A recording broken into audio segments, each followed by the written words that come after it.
The 9,221st meeting of the Security Council is called to order. Before we begin the meeting today, I invite all members to join me in observing a minute of silence in honor of all the victims of terrorism. We have also received reports of the tragic killing of an Irish peacekeeper and injuries to 4 others in Lebanon yesterday. We pray for the speedy recovery. I would invite all members to honor the peacekeepers who have laid down their lives over the years in the course of their duties. Please stand for a minute of silence.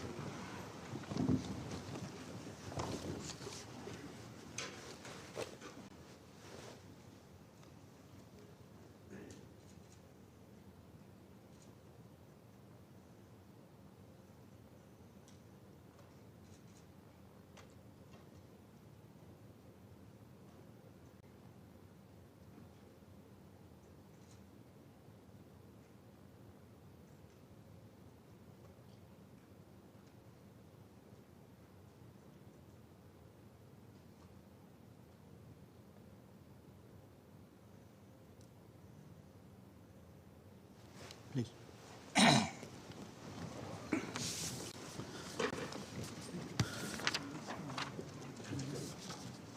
The provisional agenda for this meeting is threats to international peace and security caused by terrorist acts, global counterterrorism approach, principles, and the way forward.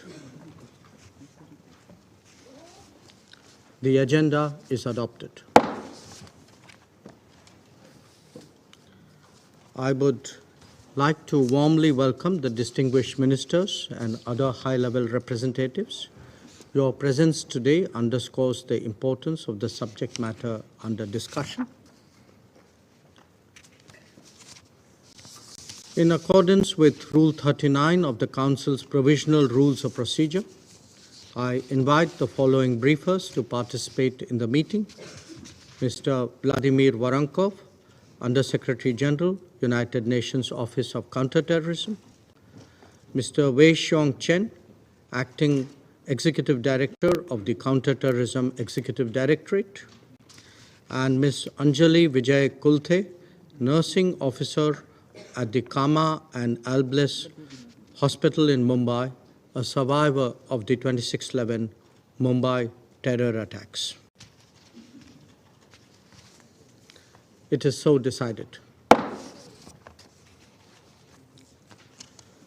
The Security Council will now begin its consideration of item 2 of the agenda. I wish to draw the attention of Council members to document S/2022/906, a letter dated 5 December 2022 from the Permanent Representative of India to the United Nations, addressed to the Secretary General, transmitting a concept paper on the item under consideration. I now give the floor to Mr. Vladimir Voronkov. Mr. President, Excellencies, I thank the Republic of India for organizing this briefing during its presidency of the Security Council. The persistent global threat posed by terrorism not only requires this Council's continued attention, but also calls for a renewed collective approach, as laid out in the Secretary General's report on our common agenda.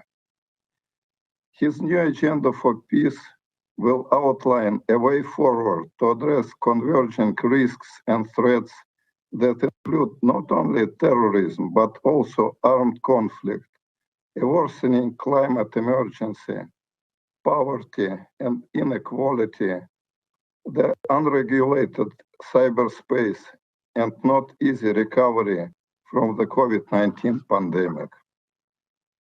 The magnitude and the complexity of today's threats to international peace and security require no less. And in this regard, I reiterate the Secretary General's call for strengthening multilateralism as a matter of necessity, not of choice.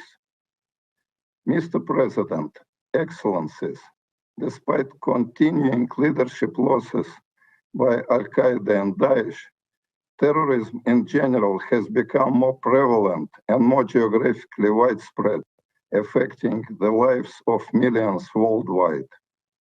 In recent years, terrorist groups such as Daesh, Al-Qaeda, and their affiliates have continued to exploit instability, fragility, and conflict to advance their agendas. This has been the case particularly in the West Africa and the Sahel, where the situation remains urgent as terrorist groups strive to expand their area of operations. The activities of such groups have also contributed to the deteriorating of security situation in other parts of the continent, particularly in Central and Southern Africa. In Afghanistan, the sustained presence of terrorist groups continues to pose serious threats to the region and beyond, as some groups maintain ambitions to conduct external operations. Moreover, it's concerning that the de facto authorities have failed to sever long-standing ties with terrorist groups sheltering in the country, despite this council demands that they do so. Terrorist groups in this and in the other contexts often pursue diverse agendas through different strategies, adapting opportunistically. They do so in part by resorting to illicit financing methods and other criminal activities, posing difficult challenges for coordinated responses by members. Others morph into or grafted themselves onto insurgencies that occupy territory and purport to assume state responsibilities. The manner in which these groups misuse and abuse developments and technological innovation to advance their agendas is also concerning. This includes the use of online video games and the adjacent platform to groom and recruit members, propagandize, communicate, and even train for terrorist acts. In this regard, I welcome the adoption by consensus of the Delhi Declaration at the special meeting of the Counter-Terrorism Committee held by India in October. The Office of Counter-Terrorism will continue to work closely with other United Nations entities, including CITED, to ensure that the misuse of new and emerging technologies by terrorists is addressed as a cross-cutting priority. I am also concerned about a rise in terrorist attacks based on xenophobia, racism, and other forms of intolerance, or in the name of religion or belief. While not a new phenomenon, a few member states consider this is the fastest growing or even the most prominent domestic security threat that they face. I underline the Secretary General's view that this phenomenon requires further understanding and reiterate this call to the development and implementation of national to address this threat. Mr. President, allow me to outline some suggested principles for guiding our collective action in countering terrorism going forward. First, preventive action. There is no better and more efficient remedy to the threat posed by terrorism than prevention. The international counterterrorism experience over the past 20 years demonstrates the limits of focusing on the necessity of security forces responding to imminent or actual terrorist acts without also addressing the conditions that lead to terrorist acts. Counterterrorism measures should be employed in tandem with initiatives to address the drivers of marginalization, exclusion, inequality, injustice, and lack of opportunity. The same sorts of issues needed to reinforce the social contract between citizens and their governments.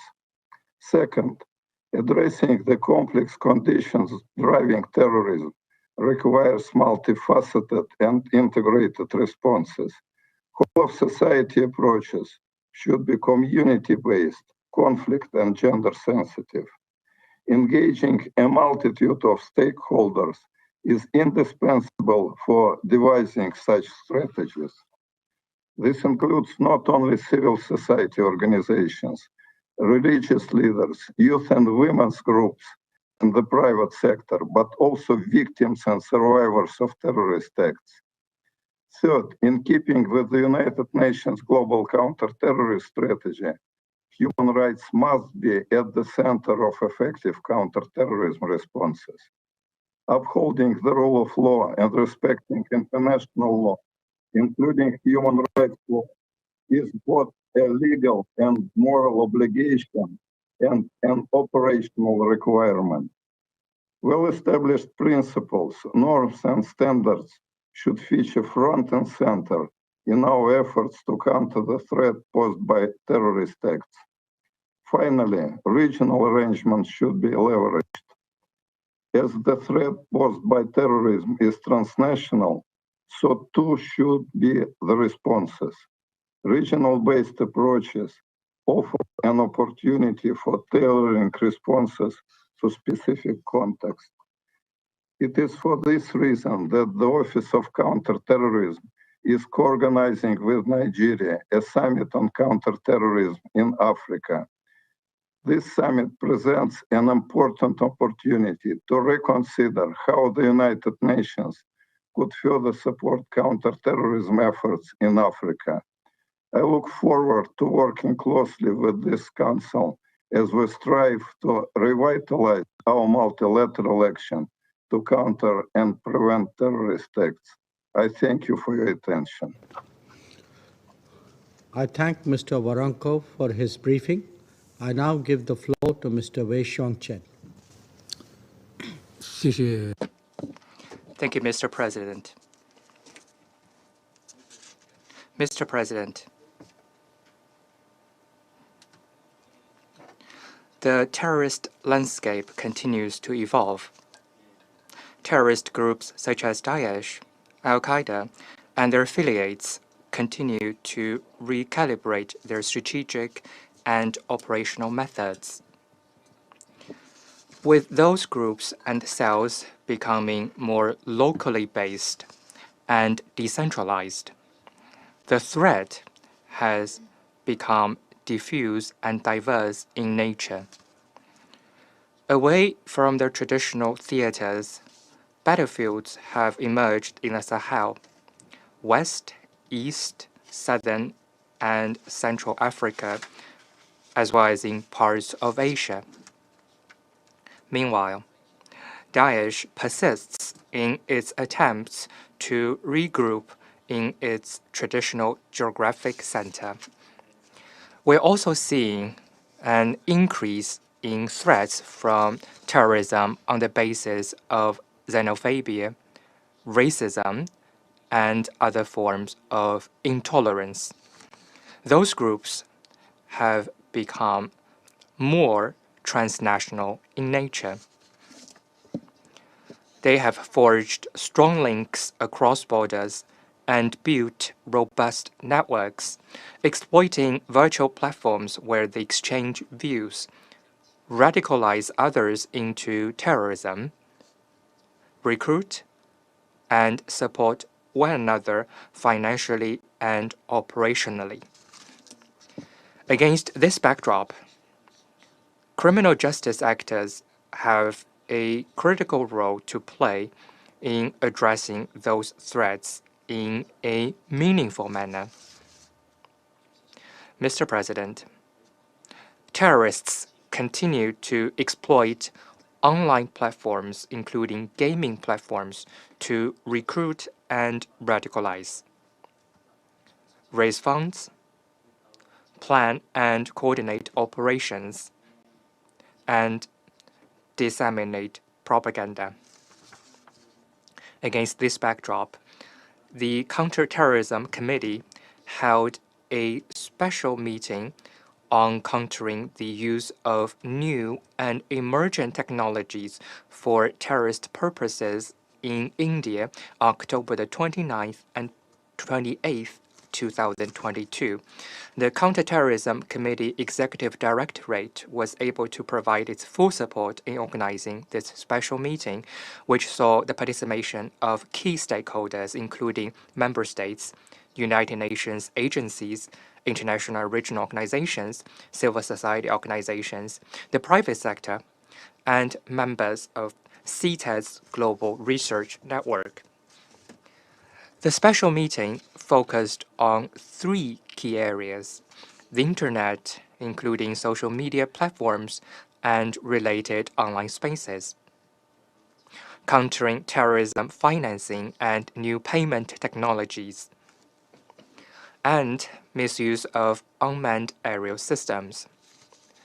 The special meeting brought to the forefront overarching considerations of a one UN approach, upholding human rights, the role of civil society, and honoring the victims of terrorism. The committee adopted the Delhi Declaration to reaffirm its commitment to working with member states in achieving full implementation of all relevant Security Council resolutions to address the threats posed by terrorism.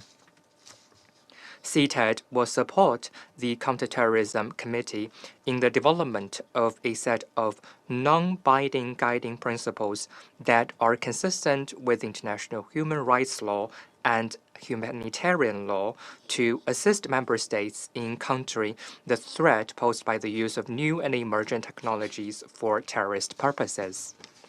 To achieve our goals, we must work in an inclusive fashion, involving a broad range of stakeholders and partners.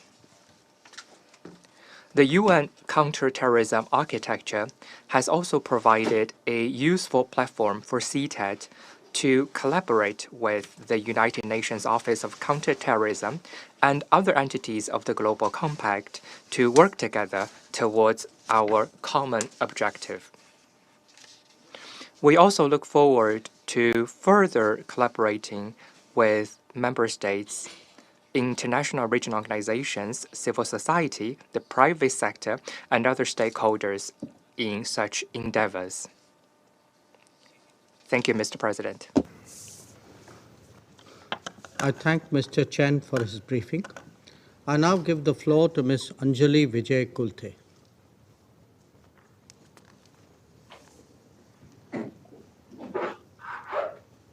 Namaste,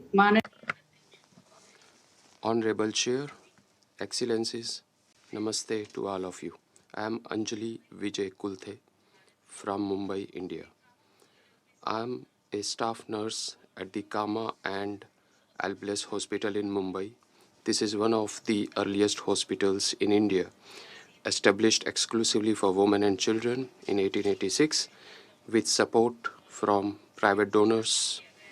I have been working at this hospital for the last 22 years.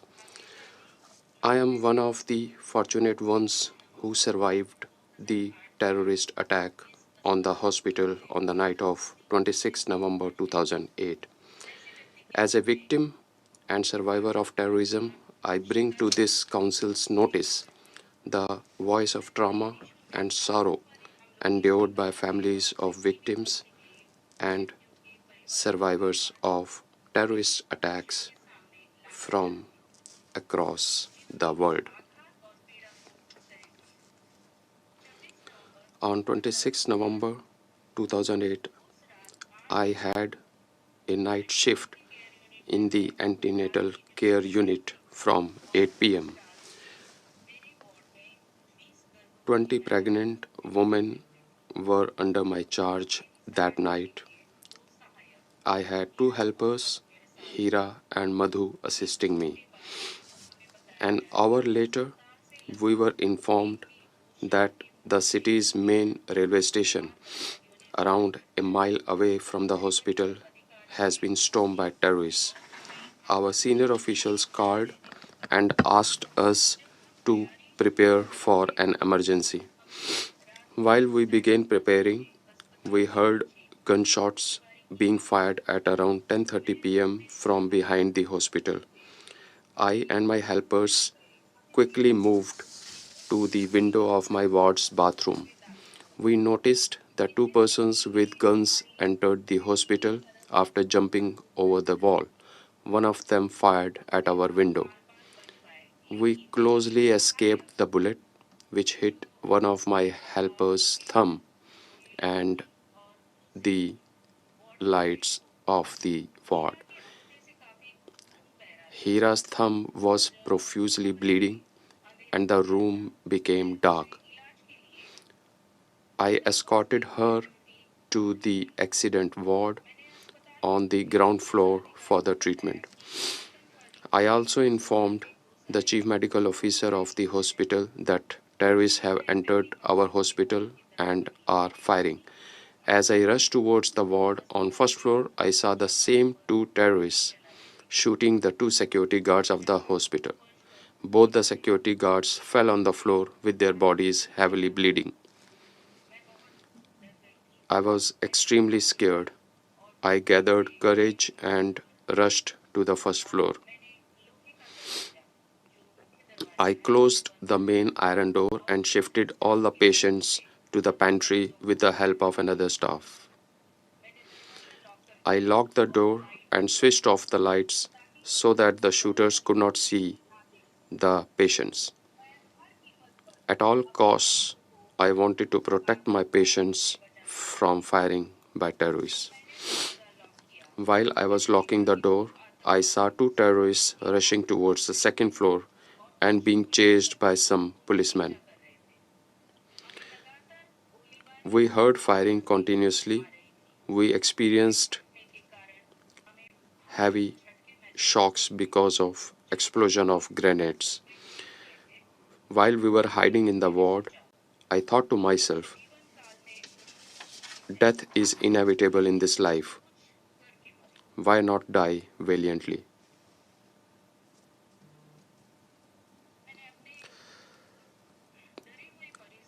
I consoled my petrified patients who were in advanced stages of pregnancy. I feared that some of my patients would go into labor due to fear induced high blood pressure. Such a condition could be extremely serious for both the mother and baby's life. And my fear came alive. Suddenly, a patient shrieked that she was going into labor. My medical officer could not come down from second floor. I felt helpless. I didn't know what to do next. Suddenly, I felt my uniform gave me the courage, and my passion for nursing gave me clarity of thought. I escorted my patient to the pregnancy ward, but she was scared and reluctant to come with me to the ward. I assured her and requested her to follow me. While we were climbing the staircase, we heard heavy gun firing and hand grenade explosions. With faith, I managed to get my patient to the labor room. A while later, we were able to midwife a healthy baby. Then I returned to my ward to check on my other 19 patients. We spent the whole night in complete darkness with patients locked up in rooms. We opened the doors next day morning as the police arrived.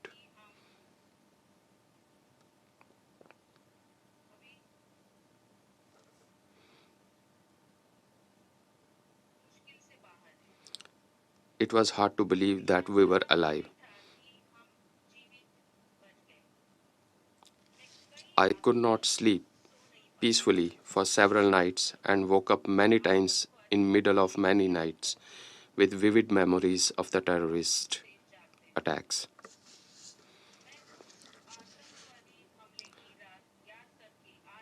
I shiver even today as I recall the night of terrorist attacks. While the terrorists were killing human beings like insects, I am happy that I was able to save lives of 20 pregnant women and their unborn babies. Although the terror and horror of that night is still alive with me, I soothe myself by thinking of the several lives I and my colleagues in the hospital saved.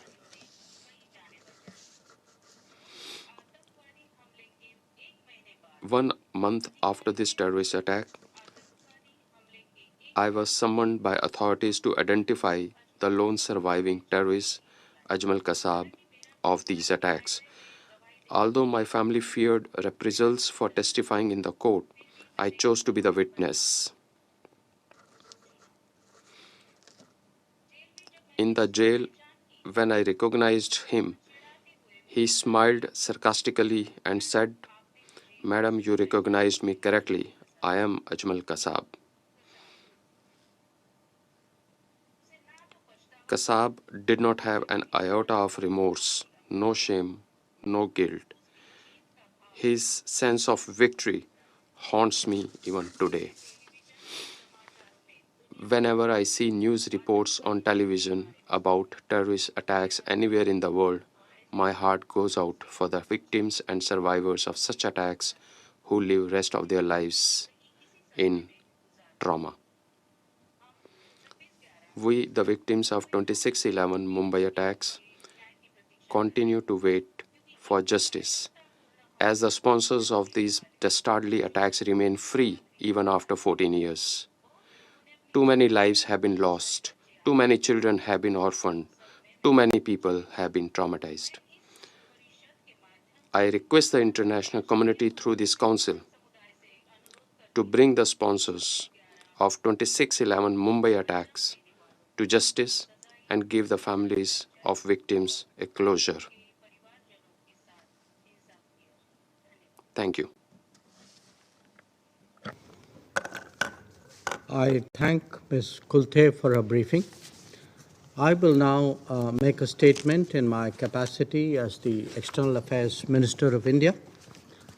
Excellencies, at the outset, I acknowledge the presence of the Honourable Ministers of Ireland, UAE, the UK, USA, Kenya, and Ghana, and all high-level representatives. I thank you all for accepting my invitation to participate in today's briefing. I would also like to thank Ambassador Vladimir Voronkov, the Undersecretary General for Counterterrorism, and Acting Executive Director Wei Xiong Chen for their briefings to the Security Council today. We value the work of the UNOCT in leading the UN efforts to assist member states by providing them necessary capacity building through its various global programs. I also thank Nurse Anjali Kulte, a valiant victim of the 26/11 terror attacks, from whom you've heard just now, who has vividly shared with us her recollection of the human costs of terrorism. Her testimony is a stark reminder to the Council and the international community that justice is yet to be delivered to the victims of several terrorist incidents, including the 26/11 Mumbai attack. This Council is well aware that terrorism is an existential threat to international peace and security.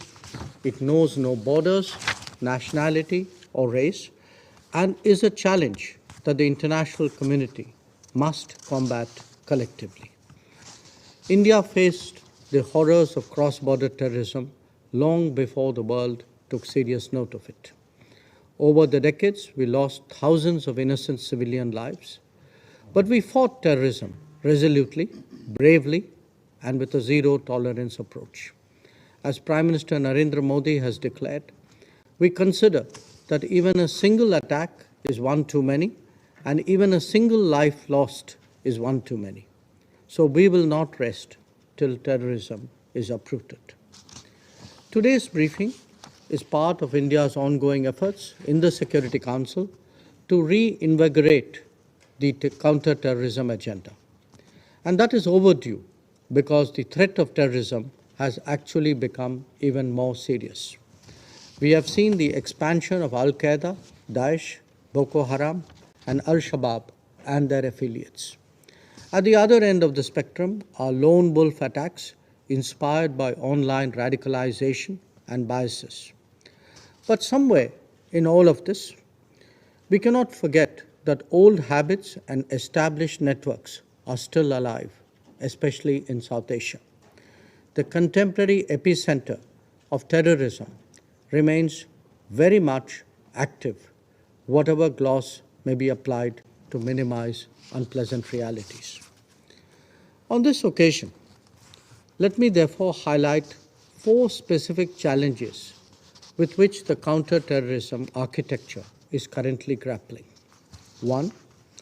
The issue of terror financing and state culpability, whether by commission or omission. The world may no longer be willing to buy the justifications and cover-ups as in the past. Through bitter experience, we know that terror is terror, whatever the explanation. The question now arises as to the responsibilities of the state from whose soil such actions are planned, supported, and perpetrated. 2. Ensuring the integrity and accountability of the counter-terror multilateral mechanisms and their working methods. They are on occasion opaque, sometimes driven by agendas, and at times even pushed without evidence. 3. Addressing double standards in countering terrorism, leading to concerns of politicization. Uniform criteria are not applied to sanctioning and prosecuting terrorists. It would seem sometimes that the ownership of terrorism is more important than its actual perpetration or its consequences. And 4, countering threats from the misuse of new and emerging technologies by terrorists. This is likely to be the next frontier of our battle. Let me dilate on each of these aspects briefly. By now, it is well established where and how terrorist organizations operate and under what kind of protection. Activities like recruitment, financing, and motivation are often done in the open. The days when it could be said that we were unaware are now behind us. Consequently, assigning responsibility is that much easier. The response of the sponsors of terrorism is not to give up, but to conduct and execute their agenda at an arm's length. To do this, they create narratives of limitations and difficulties. We buy such explanations at our own peril. The suggestion that states who are apparently capable on everything else but are only helpless when it comes to terrorism is ludicrous. Accountability must therefore be the bedrock of counterterrorism. The working methods of relevant mechanisms is also a subject of legitimate concern and debate. At one level, we have seen protections that come close to justification. Then there are evidence-backed proposals that are put on hold without assigning adequate reason. Conversely, there have even been recourse to anonymity so as to avoid taking ownership of untenable cases. The third challenge is how do we deal with differential standards both inside and outside the Council. For too long, some have persisted with the belief that terrorism is just another instrument or stratagem. Those invested in terrorism have used such cynicism to carry on. It is not just plain wrong, but could be downright dangerous, even for the very people whose toleration extends this far. The fourth challenge is the growing potential for the misuse of new and emerging technologies by extremists, radicals, and terrorists. Over the years, they have diversified their funding portfolio and expanded the recruitment toolkit. They exploit the anonymity afforded by new and emerging technologies, such as virtual currencies, for fundraising and finances. Terrorist groups are taking advantage of the openness of democratic societies spreading false narratives, inciting hatred, and radicalizing ideologies. Taking all these into account, we need to adopt a comprehensive, contemporary, and result-oriented approach to this set of challenges.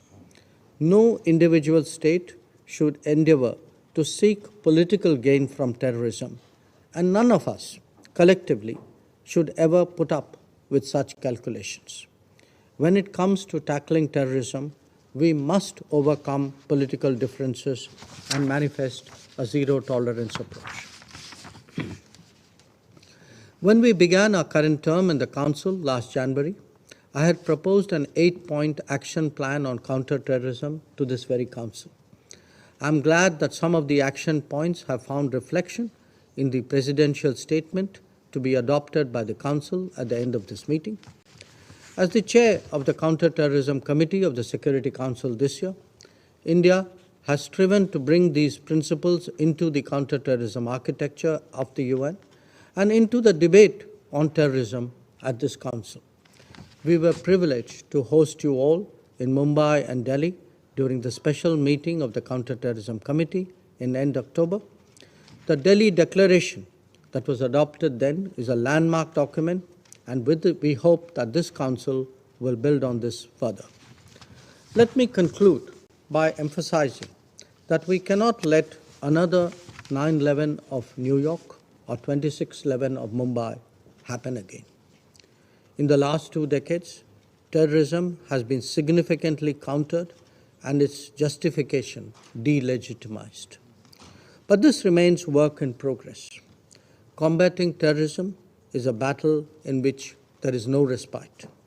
The world cannot afford attention deficits or tactical compromises. It is most of all for the Security Council to lead the global response in this regard. Today's briefing is another step in that direction. I thank you, and I now resume my duties as chair. I now give the floor to His Excellency, Mr. Simon Coveney, Minister for Foreign Affairs and Minister of Defence of Ireland. Thank you very much, President. May I also thank our 3 guests today who have given very thought-provoking and emotive briefings to us today.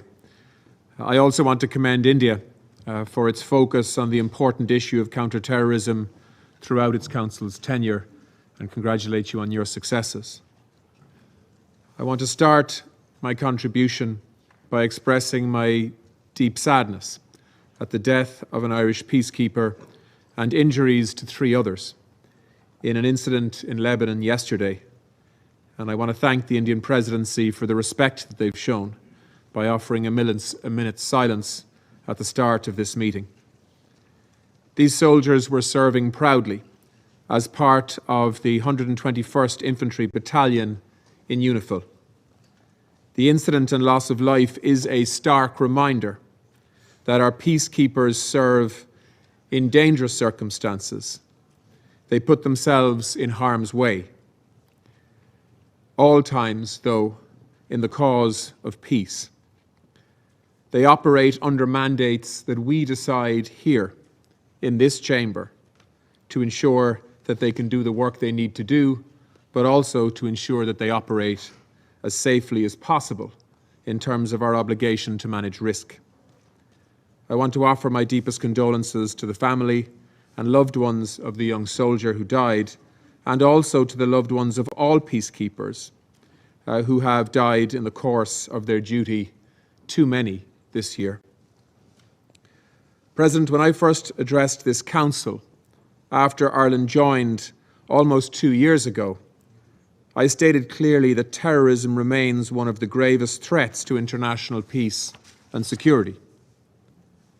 Over the past 2 years, we have witnessed that threat evolve and unfortunately spread in the Sahel, in Afghanistan with the sheltering of Al-Qaeda and other terrorist groups under Taliban rule, in Iraq and Syria with a continuing threat. As Ireland prepares to leave the Council, I welcome the opportunity to reflect on how our counter-terrorism efforts can be more impactful. President, the most effective way to counter terrorism is to prevent it in the first place. Tackling the global terrorist threat means addressing its complex and varied drivers.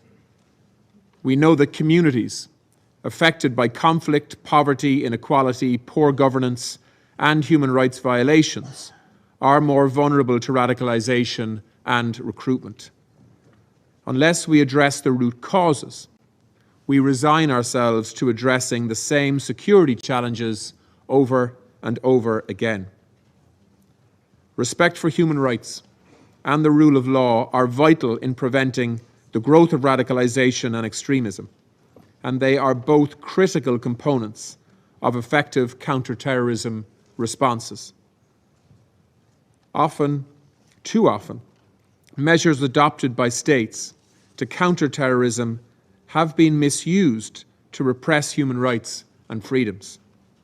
In October, together with the UN Special Rapporteur, Fionnuala Ní Aoláin, Ireland hosted an event highlighting the ways in which counter-terrorist financing measures are sometimes misused to target civil society, humanitarian actors, and human rights defenders.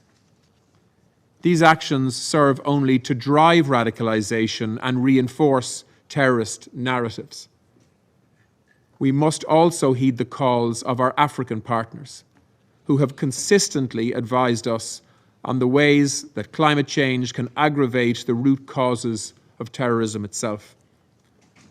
Most UN member states, including the large majority on this Council, recognize the clear link between climate change and instability. It is staring us in the face. And it's high time that this Council acted on the facts. We know that there is a wealth of experience and analysis that civil society partners can provide on the issues of counterterrorism. Yet the avenues for civil society to engage with the Council's counterterrorism architecture are too limited. Dealing effectively with these issues, particularly the use of new and emerging technologies for terrorist purposes, requires a much more serious partnership with civil society. In addition, the full, equal and meaningful participation of women in counter-terrorism processes is also critical. Empowering women, ensuring that they are at the counter-terrorism table, fundamentally disrupts the status quo for the better. President, UN sanctions are one of the critical instruments employed by this Council to hold terrorists to account and to target them. But to have the desired effect, sanctions must be targeted and they must be effective in the areas where we need them to be. During our term on the Council, one of the recurring messages we heard from civil society and humanitarian partners was about the inadvertently negative impact of sanctions measures on the delivery of humanitarian assistance. We listened carefully to this message, and we responded collectively as a Council. Alongside the US, we were proud to secure agreement last Friday on Resolution 2664. This landmark initiative, providing humanitarian exemptions across all UN sanctions regimes, will help to ensure that aid reaches all populations at risk, particularly in areas where terrorists are active. At a time of unprecedented global challenges, I am heartened that this Council took decisive action and provided a humanitarian lifeline to those experiencing conflict and terrorism. To conclude, if I may, let me offer some short reflections on our 2-year term on this Council. Just last week, we marked the 100th anniversary of the Irish Free State. One of its first actions was to seek membership of the then League of Nations. 100 years on, Ireland is steadfast in our commitment to multilateralism. To sit at this table, elected by the members of the General Assembly, is a great privilege. Those of us lucky enough to do so should be frank enough to admit that multilateralism is struggling today. We need reform. We need creative, responsive solutions to global challenges that could not even have been imagined by the drafters of the UN Charter. But most of all, we need political will. As our Prime Minister said in his speech during the high-level week this year, we have in this Council, in the General Assembly, and in other bodies, institutions and agencies that make up the United Nations, the space to discuss, to negotiate, to share experiences, and to craft solutions. We have an interlocking web of charters, of treaties, of norms, of resolutions, of international jurisprudence, of political declarations, and of agreed statements and conclusions. Our global structures are not perfect, we know that. No structures ever are in reality. But it is not our systems or our structures, nor our treaties or our charters that are fundamentally failing us today. It is the lack of political will to implement and uphold them that is the root cause of our failures in this Council. Reform is essential, particularly reform of the veto, the use of which is self-defeating, the use of which, in my view, has no place in a 21st century Security Council. But reform alone will not make multilateralism work. That responsibility rests with us, the Member States together. Member States will continue to have differing perspectives on many issues on this Council agenda. But they must, we must, you must, find a way to work in genuine partnership and good faith so that the Council can act with the ambition and determination that is so urgently required. Too often, we see narrow self-interest taking precedence. We see Council members blocking crucial decisions to protect themselves and/or their allies. President, Council members, whether permanent or elected, have reached this table in different ways. But once we are here in this chamber, surely we have a shared responsibility to defend international peace and security, and the hundreds of millions of vulnerable people who rely on us to do that. We must do better to live up to that responsibility. Thank you, President. I thank His Excellency, Mr. Coveney, for his statement. I now give the floor to Her Excellency, Ms. Noura bint Mohammed Al-Kabi, Cabinet Member and Minister of Culture and Youth of the United Arab Emirates. السيد الرئيس. Mr. President, I would like in the beginning to join my colleagues in expressing our sincere condolences, Your Excellency Simon Coveney, and the family of the Irish peacekeeper who was killed today by a callous attack while on duty in southern Lebanon. We wish a speedy recovery to all those injured. Mr. President, I thank the Republic of India for organizing this important discussion on the international community's approach to combating terrorism. I would also like to thank Undersecretary General Mr. Voronokov and the Acting Executive Director Mr. Chen for their valuable briefings. I have also listened attentively to the moving briefing by Ms. Anjali Vijay Kulte. Mr. President, over the past 2 decades and through this organization, we have enacted many policies and measures to address the terrorist threat. Most notably, this includes the historic adoption of Security Council Resolution 1373, which responds to one of the greatest challenges of this era that undermines stability as well as prosperity. And despite the significant efforts by the international community, international terrorist threats continue to evolve. The scope of such threats have become more widespread and tactics have grown more complex. Terrorist groups continue to exploit natural resources to finance their operations and use modern technology to launch cross-border terrorist attacks. They have also used the vacuum of authority to distort international attention because of the competing crises in the world. Mr. President, we have made great strides towards strengthening international cooperation and building capacities and developing strategies as means to combat terrorism. However, we realize there is still a long way to go to eradicate terrorism. Therefore, we must maintain international momentum and vigilant in identifying shortcomings and preventing the exploitation of gaps.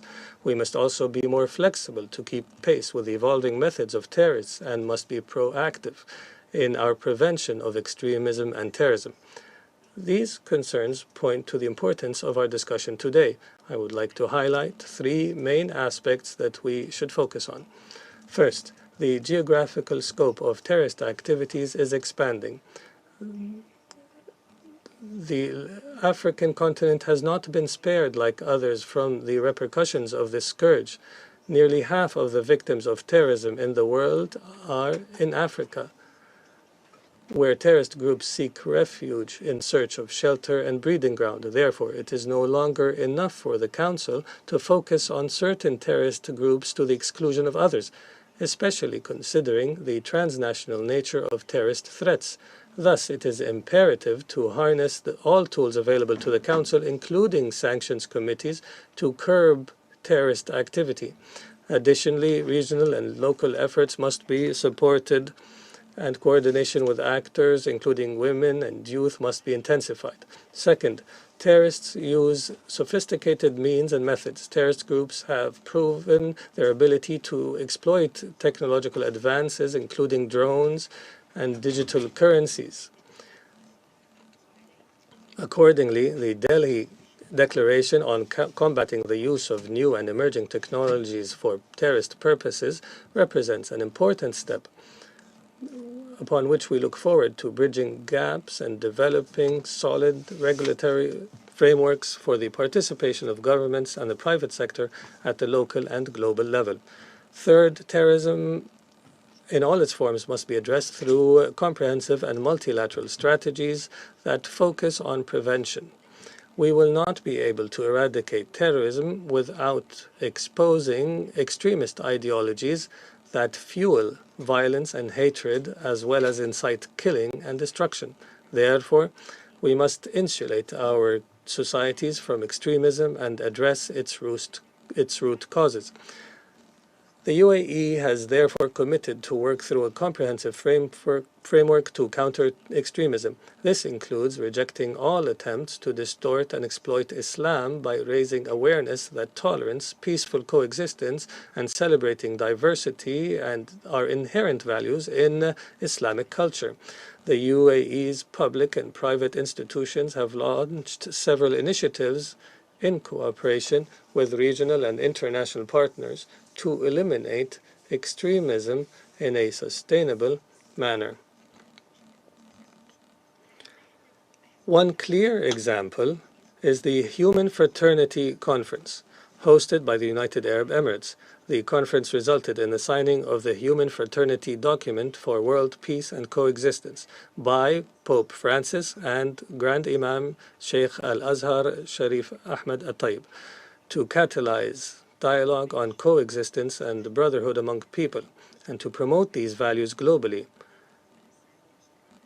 The 14th of February became the International Day of Human Fraternity, and it represents an annual opportunity to promote the diversity of cultures. The Forum of Religions of the Group of 20, which the UAE is hosting this week, demonstrates the country's vision to create a community of tolerance in the world and peaceful existence and diversity by presenting recommendations of approximately 100 leaders of various religious communities to the leaders of the New Delhi Summit in 2023.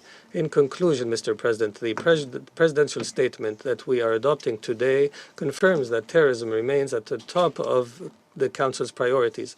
As chairman of the Counterterrorism Committee next year, the UAE will build on the achievements made during the Indian presidency this month, and we will cooperate with our colleagues to enhance our capacity for implementation and face the global threat, and for all our societies, wherever they may be, to enjoy stability, prosperity, and security. Thank you, Mr. President.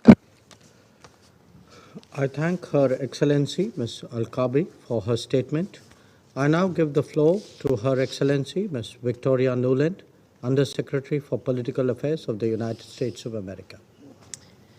Thank you, Chairman.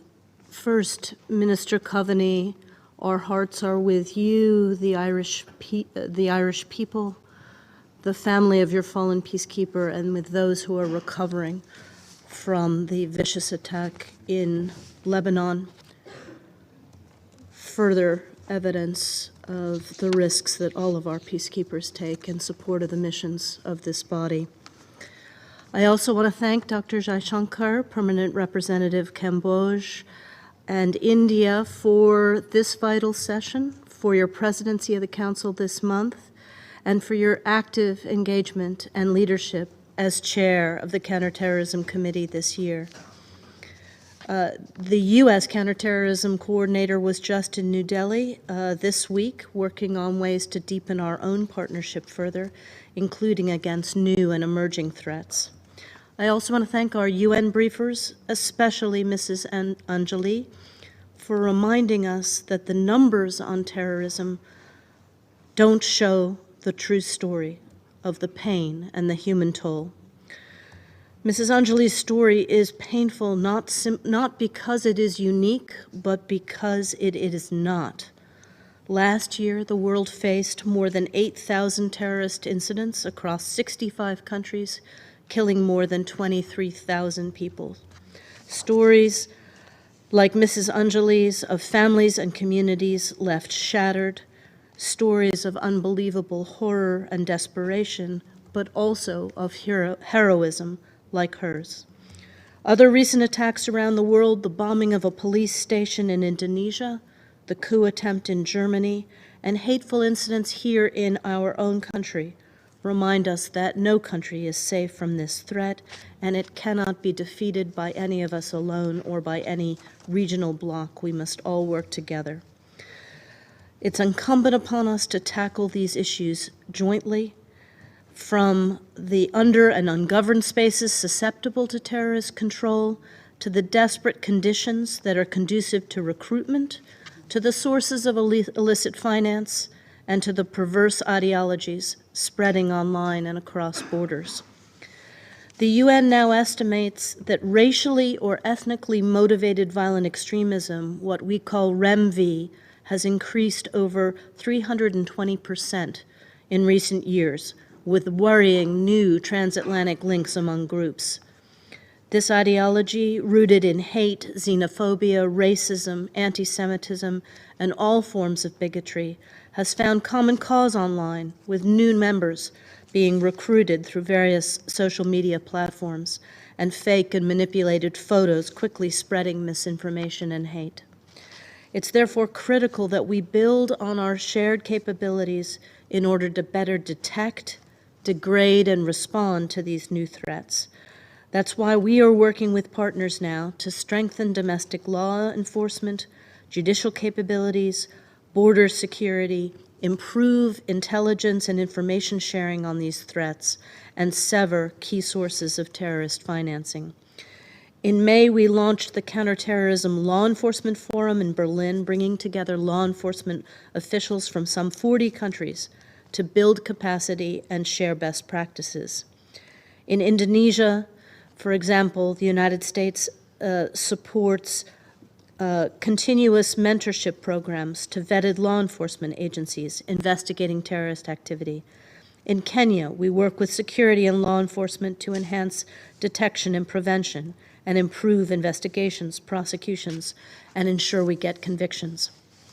And here in September, during the UN General Assembly, at the Global Counterterrorism Forum,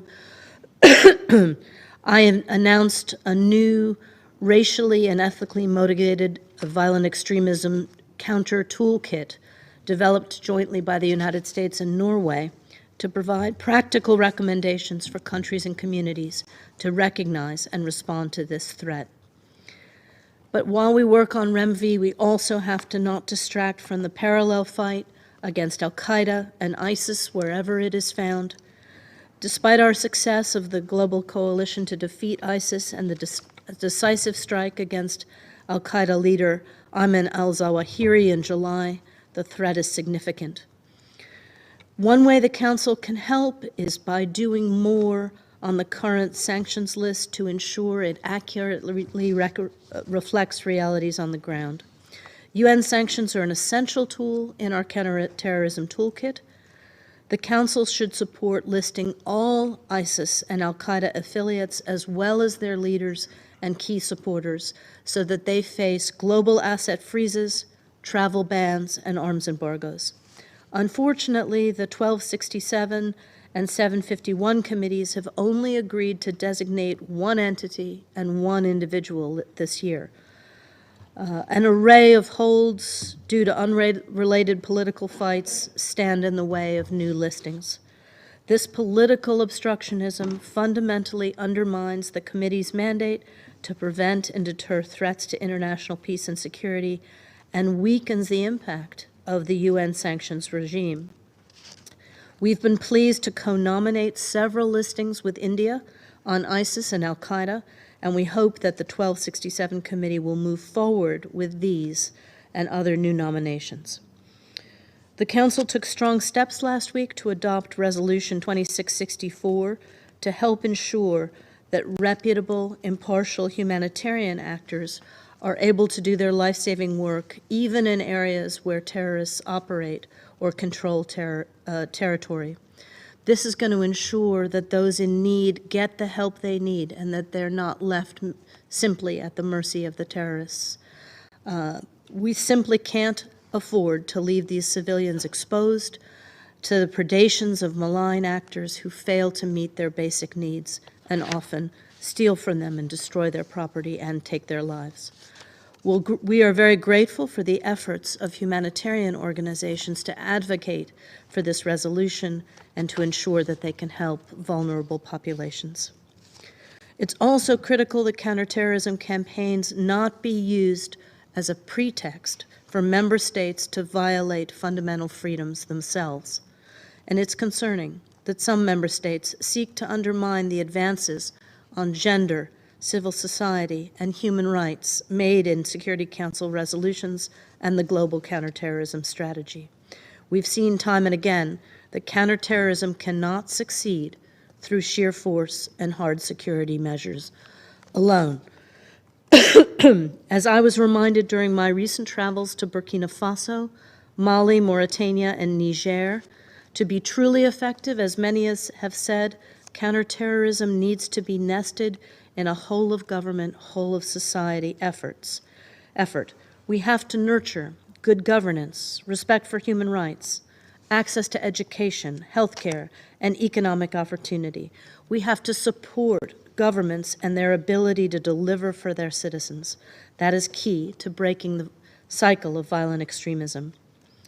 As I saw in Niger, we, the United States, can support security forces. That's important, and it's paramount for slowing terrorist activities, but it's not enough in a country where half of the students are not in school. As Nigerian President Bazoum himself says, this kind of lack of education is a driver of the next generation of insecurity and terrorism. We must ensure that women and girls have safe access to education, to healthcare, and to economic opportunity, and that their communities and their countries are more stable and more prosperous.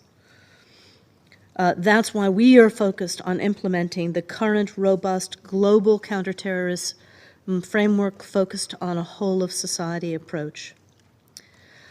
I also have to register the United States' deep concern over the untenable situation in northeast Syria, in the detention centers where the single largest group of terrorists anywhere in the world currently resides, and also the Al-Hol displaced persons camp with over 50,000 associated women and children.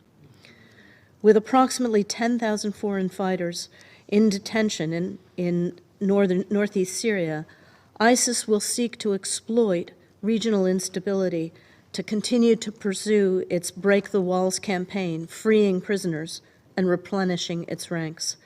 That's why we are working with all of you to spearhead an urgent effort to improve security coordination and encourage countries to repatriate, rehabilitate, reintegrate, and where appropriate, prosecute their nationals who participate in violent extremism. As part of this approach, our Department of Defense is working to construct a new all-purpose detention facility in neighboring Rumeilon that'll be managed by the Syrian Democratic Forces to securely and more humanely accommodate detainees. Finally, I would want to just note that I came from Washington yesterday evening, where we are hosting 49 African heads of state gathered for a U.S.-African Leaders Summit. Over the past few days, we've engaged in meaningful efforts to advance shared peace and security, spur economic growth, revitalize democracy, improve health infrastructure, and overcome global food and energy insecurity, and tackle the climate crisis, priorities that everyone around this table shares. But all of these shared goals are put at risk by the pervasive threat of terrorism. And the inverse is also true. If we can make progress against these goals, we drain the swamp where terrorism lives and thrives. So as we look collectively to overcome the cumulative destabilizing impact of COVID, climate shocks, armed conflict, including Russia's brutal war on Ukraine, we cannot afford to fail here. Next year, the General Assembly will review the global counterterrorism strategy, and we urge the international community to unite to address the scourge of terrorism, because, as Mrs. Anjali has reminded us in painful detail, the consequences of failure must not be acceptable to any of us. Thank you. I thank Her Excellency, Ms. Newland, for her statement. I now give the floor to His Excellency, Lord Tariq Ahmad of Wimbledon, Minister of State at the Foreign, Commonwealth and Development Office, and the Prime Minister's Special Representative for Preventing Sexual Violence in Conflict of United Kingdom of Great Britain and Northern Ireland. Thank you, Mr. President. Before I go any further, may I join on others and express the deepest condolences to my dear friend Simon Coveney and all the people of Ireland at the tragic loss of a peacekeeper in Lebanon, someone who was doing their job, and indeed in extending our prayers and best wishes for the recovery of those injured.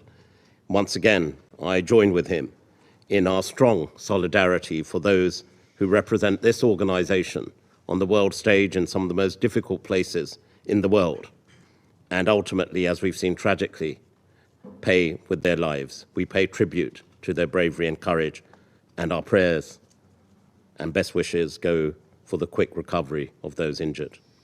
Mr. President, may I firstly thank you. It's a great pleasure to join this Security Council meeting under your stewardship, and I pay tribute to India over its stewardship and contributions to this Security Council, particularly on this issue of counterterrorism during its tenure on the Security Council.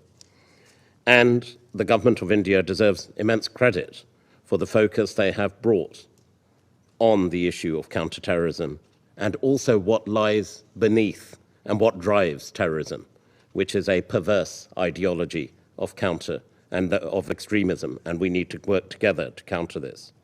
I join also in thanking our three briefers, Mr. Volonkov, who I know well. I'm sorry we're not seeing each other in person today, Mr. Chen, and of course the inspiring testimony, bravery and courage we heard from Anjali Vijay Kulta. Anjali ji, आपकी वराता और बहादुरी आतंकवादियों के खिलाफ के लिए हम सबका हमारी तरफ से बहुत-बहुत धन्यवाद. The meetings that India has led, particularly the excellent counterterrorism committee meetings in Mumbai and New Delhi, I was delighted that my dear friend, the Foreign Secretary, was able to join, and it set out our strong position of working together with India and indeed all international partners as we work together to counter the global threat of international terrorism. It is a threat, colleagues and friends, that is ever evolving. It is a threat that is becoming ever more complex, and it requires collective and comprehensive solutions and responses. Terrorist groups, including in Al-Qaeda, who operate today in Afghanistan and beyond, the Daesh affiliates, Boko Haram, Al-Shabaab, to name but two, who are continuing to work across different parts of the world and inflict human suffering to innocent lives, innocent people, destroying communities around the world. But we also need to recognize and be cognizant to the fact that these terrorist organizations are increasingly employing new methods of radicalization, the drivers of terrorism, and evolving tactics.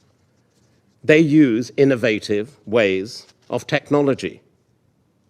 Even in the United Kingdom, we continue to face this challenge. Young minds being corrupted, the circumvention of the front door as technology is used as a tool to radicalize young men and women. And these evolving tactics require a response from ourselves as well to ensure that we counter this abhorrent ideology. We must also make effective use of our sanctions regimes to prevent terrorists from acquiring weapons and financing. We must adapt and evolve our own counter-terrorism efforts, prevent terrorist exploitation of emerging technologies, and indeed of vulnerable communities. Radicalization takes place through innovative technology means. We need to ensure we counter it through similar measures. And as we tackle terrorism, we must be vigilant and uphold three important principles. Firstly, we urge all colleagues, friends, member states to address the real drivers of terrorism and violent extremism using a whole-of-society approach. We must work with communities, with faith leaders, to address and eradicate the perverse ideologies which are used to drive these abhorrent crimes of terrorism. The United Kingdom is working with our partners to understand how the UN can better incorporate civil society perspectives into its work. Secondly, our policy and programming should understand and address the gender dynamics of terrorism. We know that terrorists and violent extremists are perpetrators of sexual violence. 2 weeks ago, I had the honor to host, on behalf of the United Kingdom, an international conference on preventing sexual violence in conflict and to strengthen our collective global response.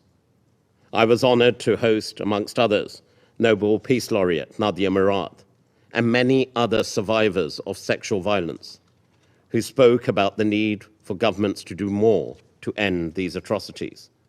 And there is also an important solution. In hearing Anjali ji today and her bravery and courage, we need to ensure those who survive, those who experience the scourge of terrorism, that we work with them hand in glove to ensure they inform our policies and what we can also do in working together to eradicate extremist ideology. We also, and I join with the Foreign Minister of Ireland, to call upon why is it in 2022 we are having this conversation of involving more women. It seems almost illogical that women today have to be subject to debates of conversation so they're involved in the main table, not in some side room to find solutions. We need to address this and address this now. We need to ensure member states everywhere involve women and take the lead in ensuring that they are very much pivotal to developing strategies to prevent and counter violent extremism and terrorism. Those strategies must address activity that specifically target women, indeed as potential perpetrators, victims, and influencers in their communities. And thirdly, I just wanted to touch on the importance of human rights in our responses. As the Security Council, we have an obligation under international law to protect and promote human rights. Therefore, states must act within the bounds of such law when countering terrorism. Otherwise, we undermine the very rights and freedoms that the UN was established to promote. To conclude, Mr. President, this Council has a vital and important role in tackling the scourge of terrorism, which tragically continues to destroy innocent lives around the world today. And to those lives lost as we remembered them at the start of this meeting, we owe it to act together and act now. Thank you, Mr. President. I thank His Excellency Lord Ahmed for his statement. I now give the floor to His Excellency Dr. Abraham Korir Singoe, Principal Secretary of Foreign Affairs of Kenya. Thank you very much, Mr. President. At the very onset, I should like to convey Kenya's condolences to His Excellency Simon Coveney and to the Republic of Ireland on the unfortunate killing of their peacekeeper on mission in Lebanon. This underscores the need to work together to ensure the protection of all peacekeepers as they carry out their very critical mandate. I wish to congratulate Your Excellency, Dr.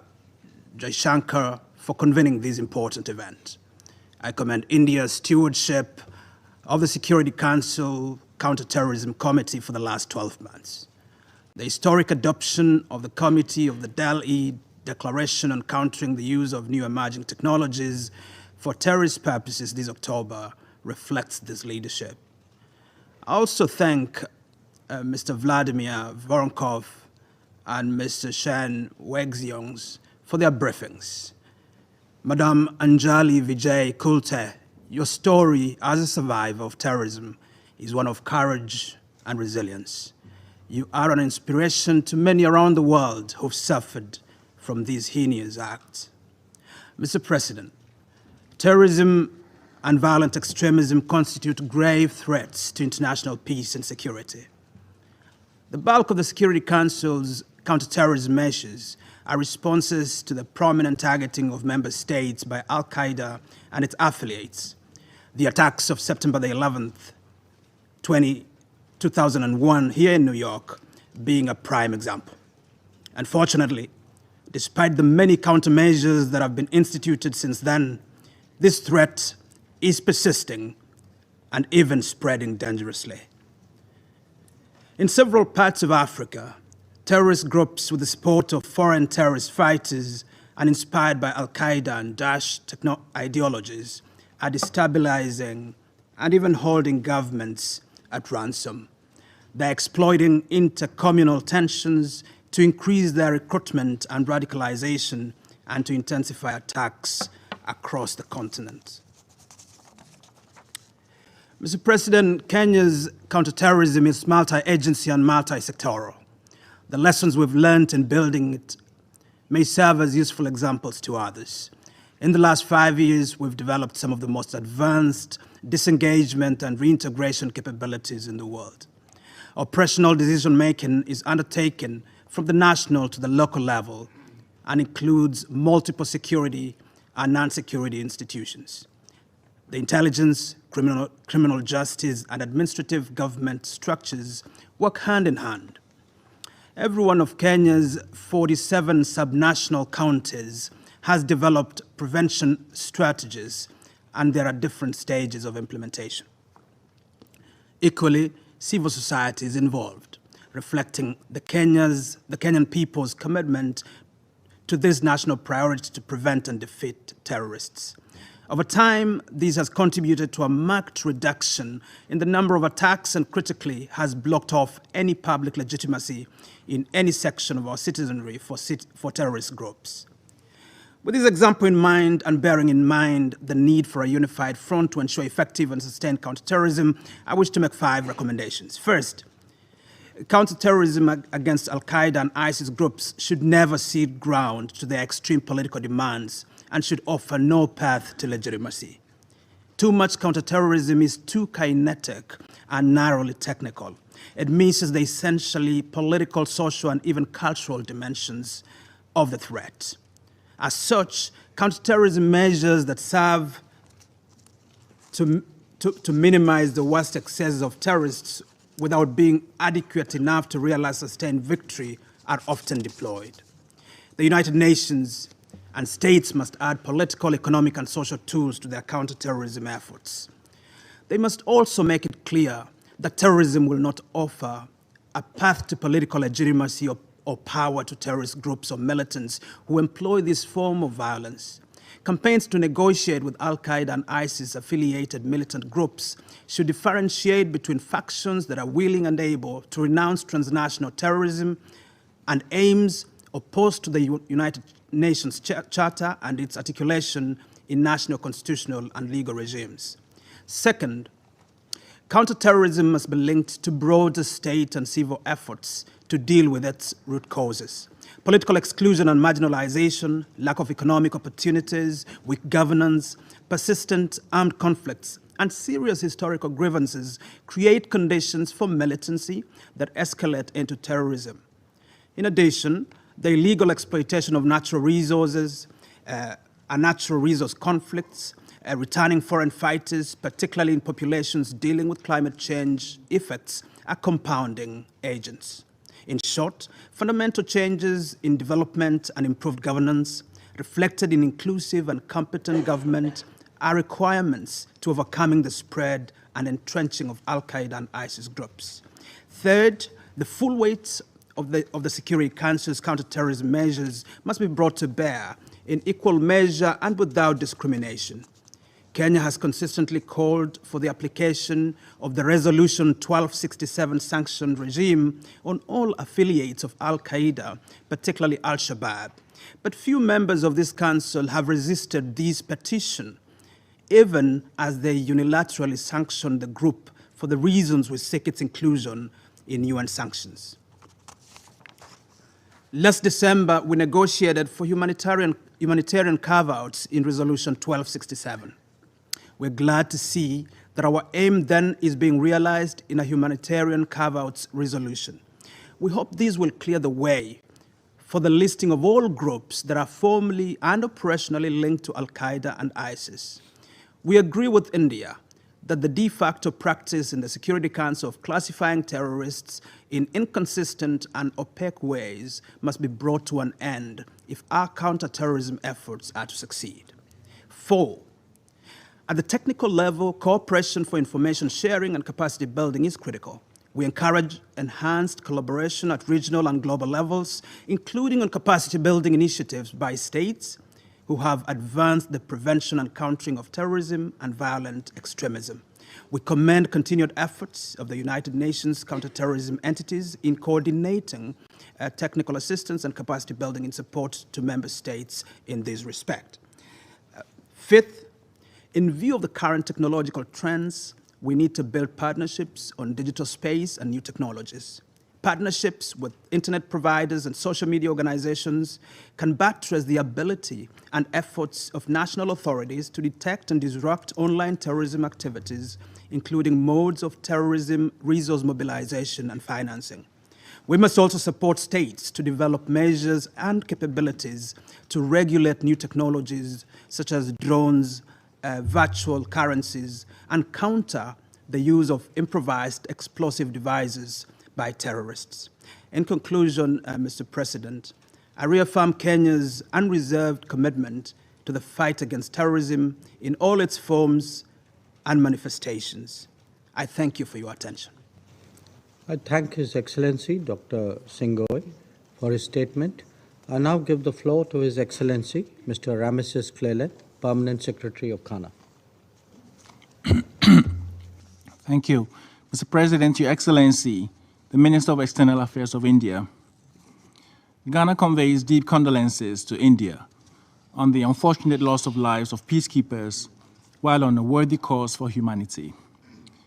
We are also grateful to the two briefers, Mr. Voronkov and Mr. Wenshong Cheng, for providing excellent context to our discussions. And finally, we commend Ms. Vijay Kulte on her bravery and courage to share her story with the international community. Mr. President, Ghana commends India's choice of the theme for this debate of the Council. I believe this discussion will engender a new sense of urgency among states and gave added impetus to existing efforts to address the menacing activities of terrorists. We thank Under-Secretary General Vladimir Voronkov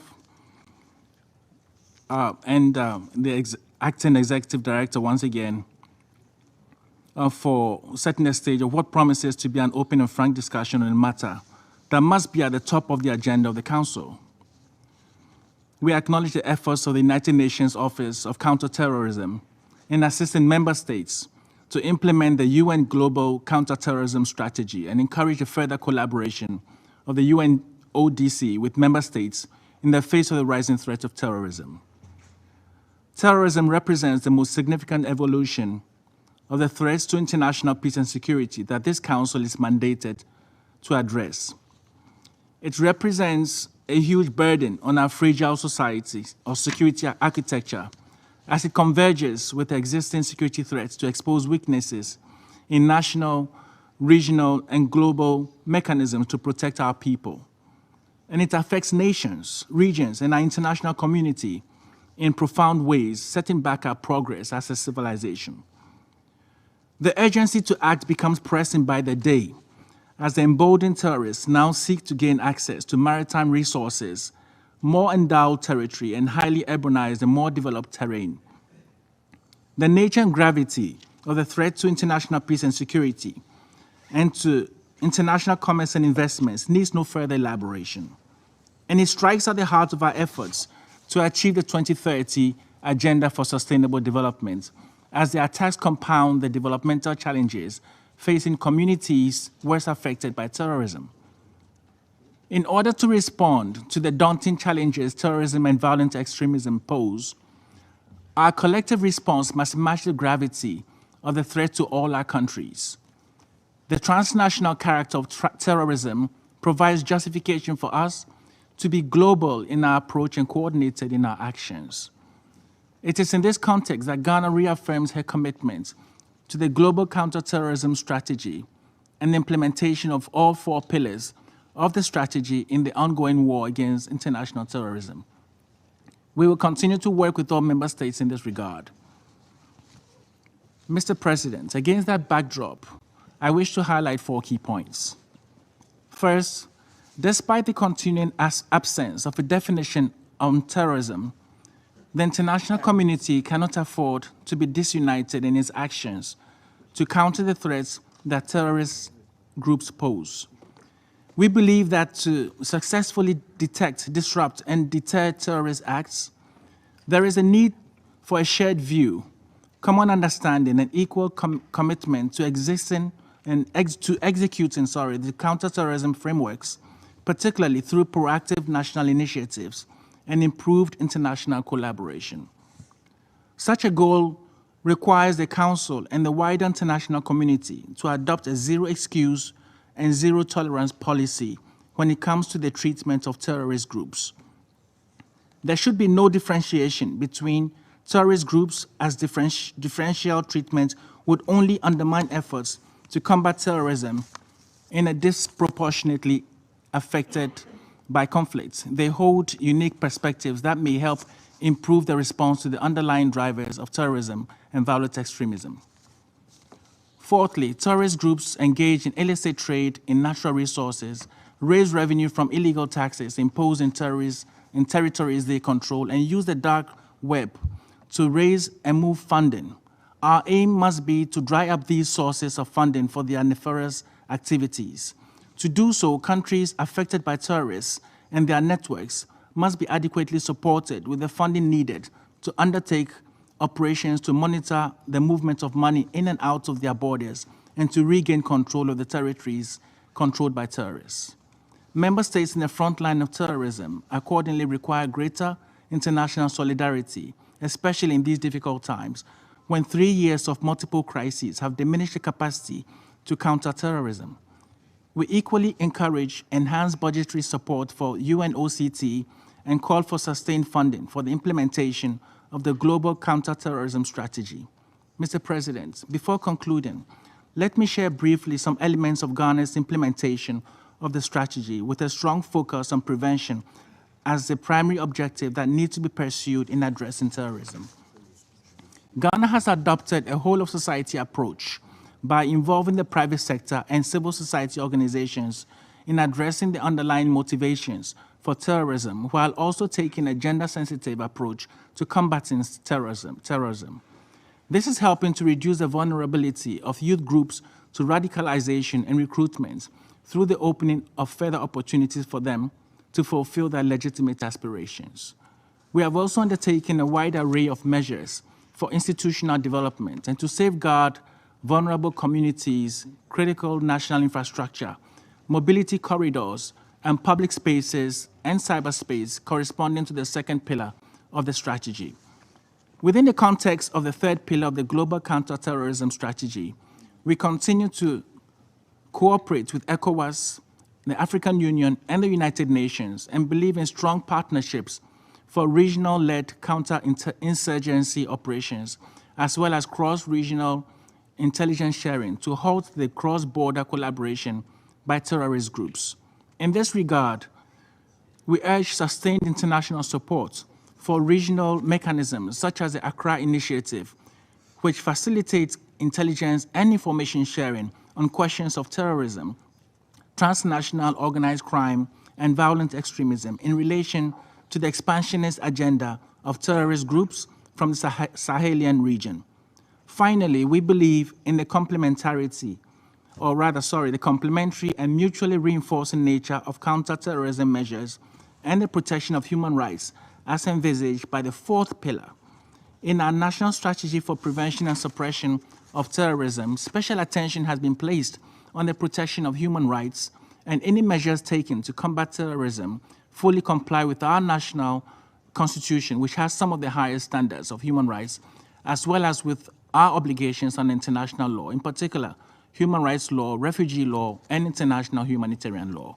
Mr. President, let me conclude by reiterating Ghana's commitment to working with all member states in the efforts to prevent and eliminate terrorism in all its forms and manifestations. Although much work remains, our determination to overcome our differences is what would ultimately yield the desired outcomes. We therefore look forward to the discussions on the implementation of the counterterrorism strategy next year. I thank you for your attention.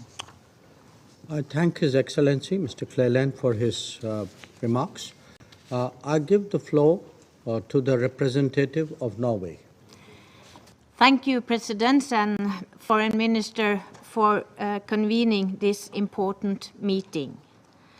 Let me also first extend my condolences to Ireland for the peacekeeper killed and those injured in yesterday's tragic attack in Lebanon. I would also like to thank the briefers today for their insightful and thought-provoking remarks and testimony. 2 decades ago, during Norway's previous term on this council, the September 11 attack shocked the world and triggered a profound shift in global security policy, one that recognized international terrorism as a global threat.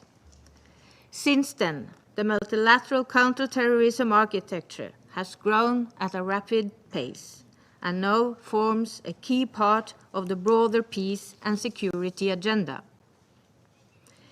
This, therefore, is an opportune moment to take stock of these efforts and consider both their strengths and deficiencies as we reflect on the way forward.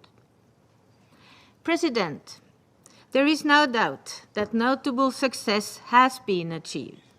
Al-Qaeda is severely degraded and no longer capable of conducting complex attacks on the scale of 9/11. ISIL has been territorially defeated in its core area, and according to the latest Global Terrorism Index, global deaths from terrorism are nearly 60% below their peak in 2014. Yet, we have also witnessed more troubling trends emerging. Africa is now the continent most affected by terrorism. ISIL and Al-Qaeda affiliates have strategically exploited armed conflict, weak governance, and local grievances to radicalize and recruit. In many other parts of the world, right-wing extremism is on the rise, and new and emerging technologies are increasingly susceptible to misuse for terrorist purposes. Moreover, in some contexts, counter-terrorism measures have had grave implications of human rights. Over the past 2 decades, in the absence of an internationally agreed definition of terrorism, some governments have deployed counter-terrorism measures which violate a broad range of rights. And sometimes they are used to target political opposition, thereby shrinking civic space. Some counter-terrorism measures have also had unintended negative consequences for humanitarian action, affecting vulnerable people's access to much-needed humanitarian assistance and protection. The newly adopted Resolution 2664, however, can be an important tool to address this issue. In sum, we must acknowledge that the international community is up against a threat it cannot define, which has no clear success criteria, and which, in some contexts, is exploited to justify repressive measures. This is counterproductive to national and international efforts to combat terrorism. These challenges must be addressed. Allow me to underscore 3 points Norway considered crucial in guiding those collective efforts moving forward. First, our counter-terrorism approach must be holistic and form part of a broader political strategy, one that is preventive, conflict-sensitive, gender-responsive, and regionally integrated. Addressing root causes through the promotion of the rule of law, sustainable development, and human rights is essential. Second, these efforts should be rooted in a whole-of-government and whole-of-society approach, which marshals cross-sectorial public resources, recognizes the importance of women's participation, and institutionalizes strategic engagement with civil society in the development and implementation of counter-terrorism measures. Third, human rights must be respected at all times, including in the context of counter-terrorism. On the multilateral level, all UN counter-terrorism bodies should continue to mainstream human rights consideration across the work. For instance, CTED should further integrate human rights in its assessment activities and use the resulting data to inform its analytical products. In conclusion, President, Norway believes these principles are key to strengthening future counter-terrorism efforts. If adhered to, it is our hope that in another 20 years, the issue will no longer be on our agenda. Thank you. I thank Norway for their statement, and I now give the floor to France. Madam President, I would like to begin by expressing the condolences of France to Ireland after the death of a blue helmet in Lebanon. I would like to thank India for having organized this debate. I'd also like to thank Undersecretary General, the representative of the Executive Director of CTED, and Mr. Chen Weisheng and Madam Anjali for their briefings. Terrorism is spreading and it's becoming more diverse. Jihadism remains the most acute and the most murderous threat worldwide. Rather long from having disappeared, the threat of Al-Qaeda and Daesh continues to evolve. Present in the Sahel, these groups are spreading in the direction of the Gulf of Guinea to Central and Southern Africa, as well as in the Horn of Africa. In the Levant, the territorial defeat of Daesh should not mean that we let down our guard. The seizure of power by the Taliban and recent developments confirm the fears with regard to the possibility that once again these terrorist groups might find a safe haven in Afghanistan. The pandemic has also underscored the vulnerability of our societies in the face of new and emerging forms of terrorism, such as terrorism which is politically and ideologically motivated. This is taking place at a time of worsening security, illustrated by the return of war to the European continent.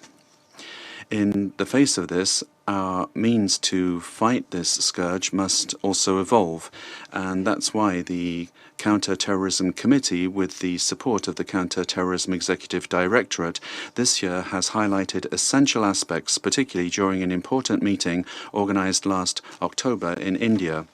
I am thinking of our ongoing efforts to counter the diversion of novel forms of financing in order to fund terrorism. Resolution 2462 made it possible to make certain progress. France now calls for a strengthening of international cooperation and the implementation of the recommendations of the Financial Action Task Force. We must also step up our fight against misuse of the internet. Prime Minister of New Zealand and President of France launched on the 15th of May the Christchurch appeal. An essential dialogue was begun, and the third summit was during the high-level week of the General Assembly, and this confirmed the commitment of states as well as private actors to counteract the circulation of terrorist propaganda on the internet. In order to be fully effective, our counter-terrorism efforts must be part of a global response, including development aid, strengthening of governance and the rule of law, and the fight against corruption. We must also respond to the fundamental challenge of climate change and the links between terrorism and trafficking in resources. More generally, with crimes that affect the environment. France continues to advocate for the establishment of a comprehensive and global approach which will get to grips with the root causes of terrorism in respect for human rights and fundamental freedoms. I thank you. I thank France for their statement, and I now give the floor to Albania. Thank you, Madam President, and let me join others in expressing our condolences and heartfelt sympathy to Ireland for the loss of a peacekeeper in Lebanon. He was working to implement a mandate adopted by this Council, and we owe him and everyone working on behalf of the UN infinite gratitude and respect. I thank USG Voronkov and Acting Director Chen for their valuable inputs, including the sobering and painful account from Ms. Kulti. Colleagues, we share the same assessment. Terrorism remains a serious threat to global peace and security, and we must respond effectively and decisively. Yesterday, we shared views about multilateralism and joint efforts to face and deal with common challenges. Countering and fighting terrorism is an area par excellence where, for all of us to succeed, we need to do so, plan and act jointly, continuously, and in a coordinated manner. Madam President, Albania has continuously and unequivocally condemned in the strongest possible terms any act of terrorism, no matter by whom or where committed. There is no justification whatsoever for terrorism or terrorist ideologies and activities. Terror represents an affront to all humanity and its values. Terrorist organizations such as Daesh and Al-Qaeda have been defeated, but they have not disappeared. They continue to gather financial resources to enhance their activities, including through the use of new technologies. Terrorism continues to thrive in armed conflict zones where rule of law institutions and human rights have broken down. It flourishes where poverty and hopelessness rule, especially among young people. Inequality, intercommunity conflicts, xenophobia, and injustice often serve as fertile ground for terrorist groups to grow. Madam President, increased activity of Daesh, Al-Shabaab, ISIL-K, Boko Haram, their ability to attack, to move, to fundraise and communicate transnationally, exploit new technologies to spread their hateful propaganda, brainwash new recruits, and stay ahead of counter-terror measures point to the troubling reality that our existing policies are not working as effectively as they should. It shows that repressive policies and forceful means alone are not enough.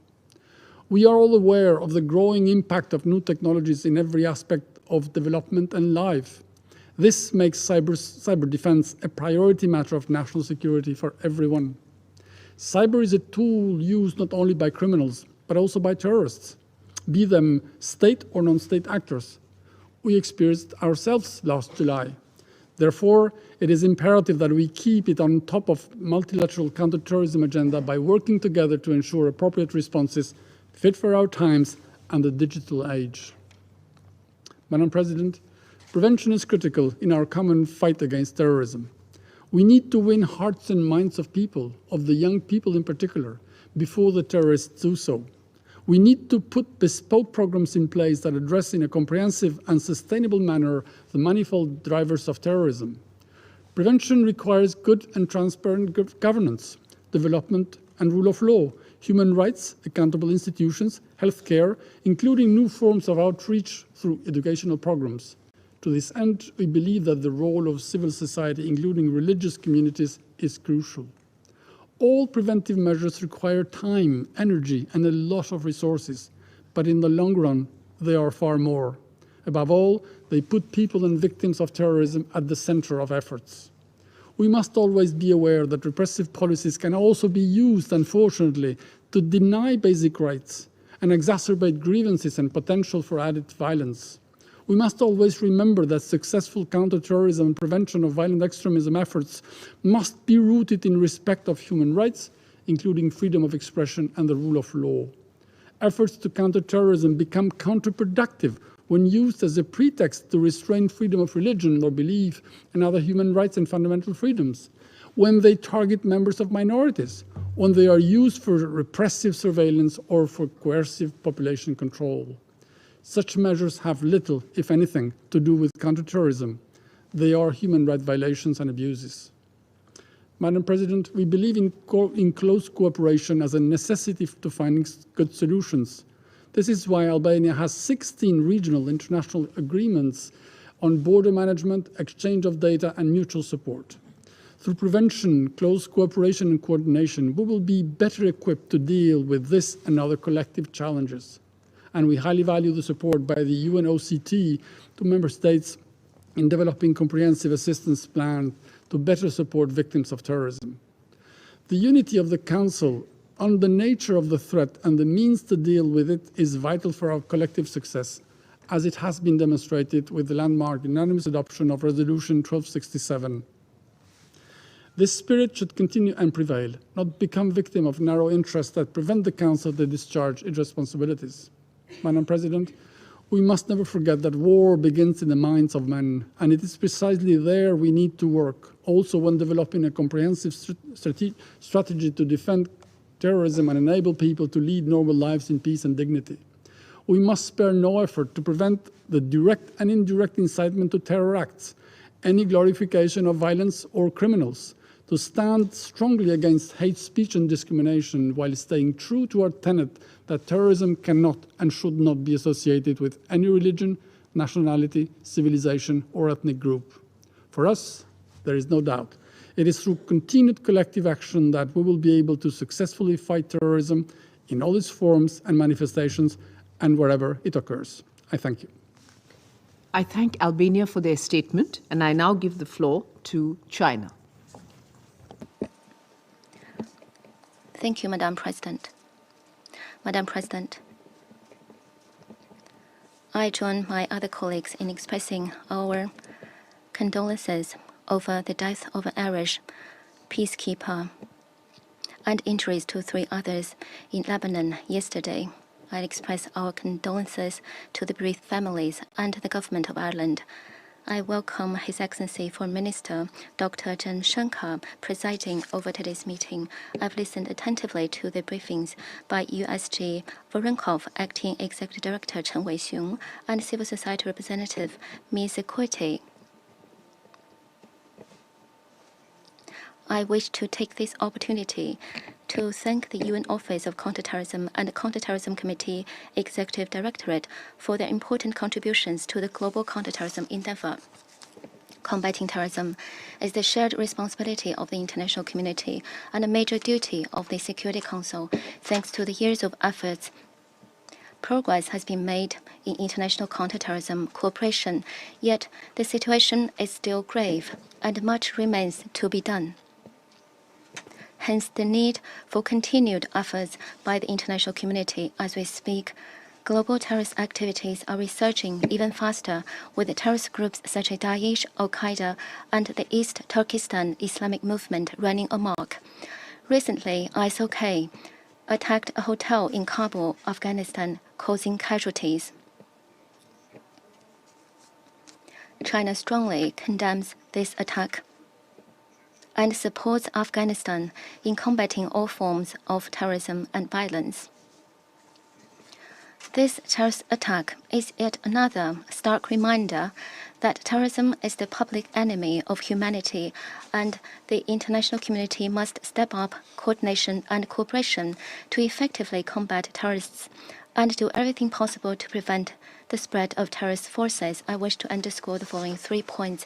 First, further consolidate the political will on counterterrorism cooperation and maximize synergy. Terrorism is a global challenge. The prevalence of this phenomenon, the complexity of organizational networks, the frequent movements of terrorists, and its extremely deleterious effects are beyond the capacity for any country to tackle on its own. All countries should be aware that we are a community of shared security. It is our common interest to comprehensively, accurately, and steadfastly implement all counterterrorism resolutions of the General Assembly and the Security Council and crack down on all terrorist organizations, individuals listed by the Council. Certain countries backpedaled on terrorism issues in recent years. China finds this deeply regrettable. Politicizing and instrumentalizing counterterrorism issues and pursuing double standards or selective approach will ultimately harm oneself as well as others and undermine overall global counterterrorism cooperation.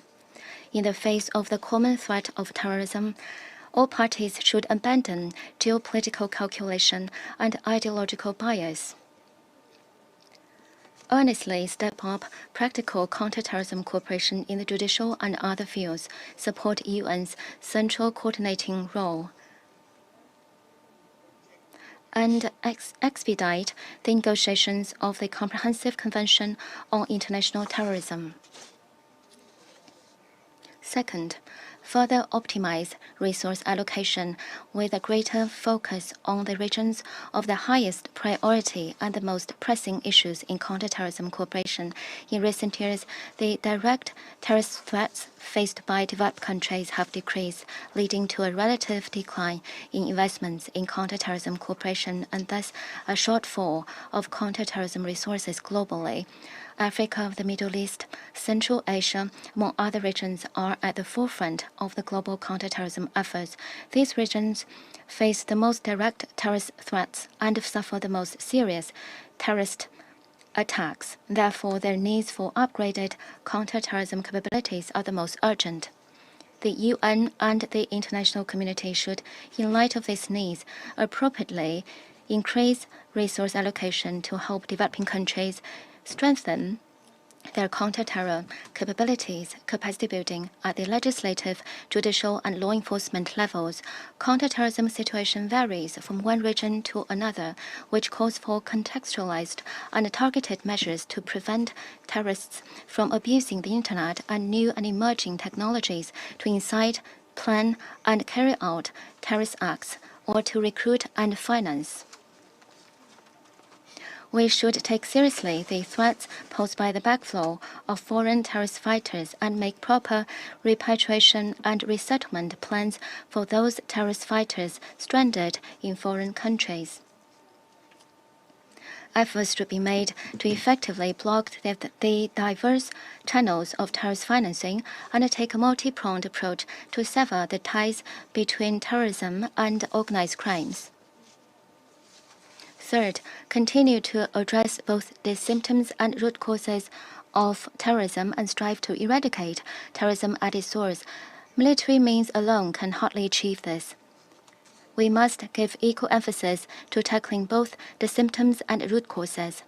and harness political, economic, judicial, and other means to respond holistically.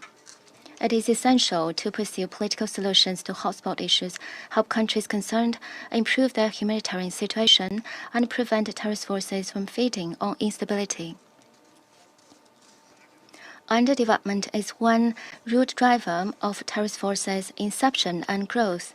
While resolutely fighting all terrorists, countries should give due regard to economic recovery, poverty eradication, education, and employment, pursue sustainable development pathways tailored to their own national conditions so as to minimize the living space of extremist ideologies and gradually eliminate the breeding ground of terrorism. At present, the global development course is suffering setbacks. Developing countries urgently need more international support. The international community should place the development agenda front and center, increase development assistance, and help countries concerned root out terrorism through development. Madam President, China always attaches great importance to and has been actively engaged in international counterterrorism cooperation in recent years through the China-UN Peace and Development Fund. We've supported the projects of UNOCT and other agencies, and by conducting trainings, providing equipment, and holding cross-border counterterrorism seminars, helped countries in Africa and Central Asia prevent and combat terrorism.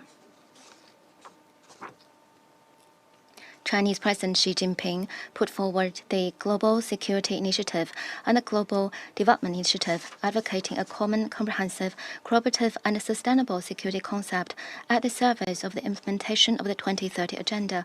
This is of major practical significance to deepening international counter-terror cooperation, eliminating the root causes of terrorism, and maintaining common security and development. China stands ready to work with all parties to implement these two major initiatives and make new contributions to international counter-terror endeavor.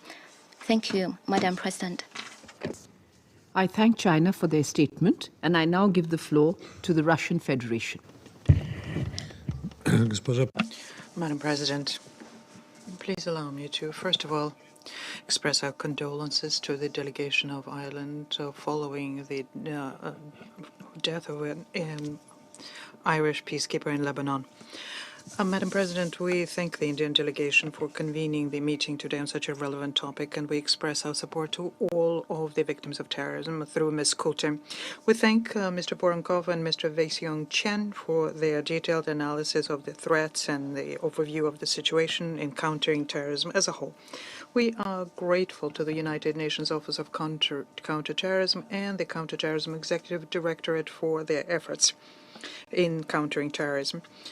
The work of these bodies, their striving to react to current trends, gives us hope that the existing international counterterrorism architecture will continue being capable of tackling the new and emerging threats and challenges. The coordinating role of the UN, the principle of the primary responsibility of impacted states, and the respect for their sovereignty, their national characteristics and priorities are the fundamental conditions on which international cooperation should be built. Let me recall here that the counter-terrorism mechanism within the UN, first and foremost in the Security Council, already developed. It's up to member states whose task is to implement the commitments they undertook. It is only this way that we will come closer to the desired outcome, namely lowering the threat of terrorism. And of course, in order to be successful here, some will have to display strong political will, and some will have to reject the policy of double standards. Eradicating the phenomenon of terrorism is impossible until such time and for as long as terrorists are being used for geopolitical purposes and are being separated into good, bad, and not too bad terrorists. And unfortunately, we have many examples of this being done.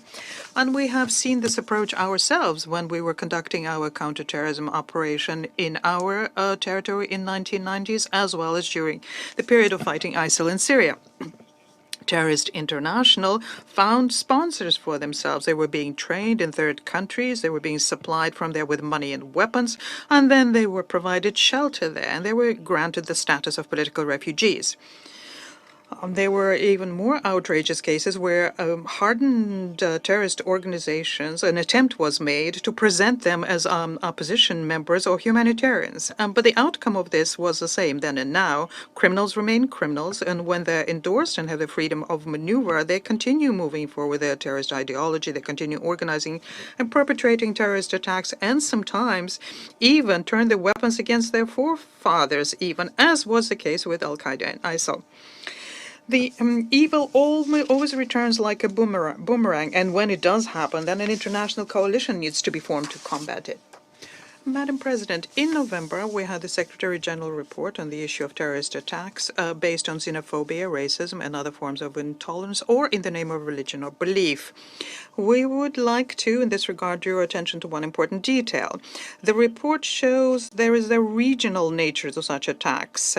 They are localized in the countries of Western and Eastern Europe, North America, Australia, and Oceania. Therefore, there is reason to think about certain trends which are characteristics for these very regions. We still have to determine what the root causes for this phenomena in the Western society is, why it came into being there and is progressing so rapidly. There are also questions that we have also which regard the conceptual approaches to countering terrorism. This has to do in particular to singling out some sort of violent extremism. This seemingly harmless wordplay can lead to serious consequences as it takes us away from combating terrorism, breaks our focus, and devalues our joint efforts here, whereas the terrorists themselves are taken out away from the international prosecution mechanism. Madam President, we are witnessing attempts to pack Security Council documents on counterterrorism with human rights dimensions, including the gender dimension. We are left with the impression that catching statements here are made for the sake of making such a statement or to shift the focus away from one's own unsavory record.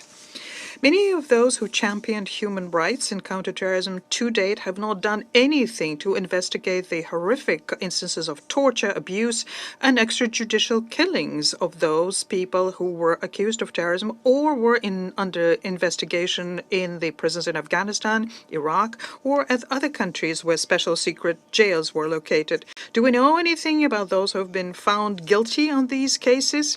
Have there been proceedings at all? Who was brought to account under these proceedings?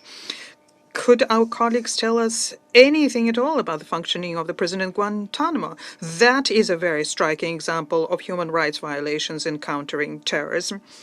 By the way, it's been now 10 years that promises are made to close it down. Unfortunately, these promises remain empty. And this shows that ever new wording is proposed on human rights, but these countries think that they can only be addressed to anyone but themselves. Madam President, in conclusion, I would like to thank India, who has paid so much attention to the issue of bringing together the efforts of international community to counter terrorism during their Council presidency. Unfortunately, the threat of terrorism is changing very quickly. It takes on new forms. It adapts to its needs the most advanced technologies.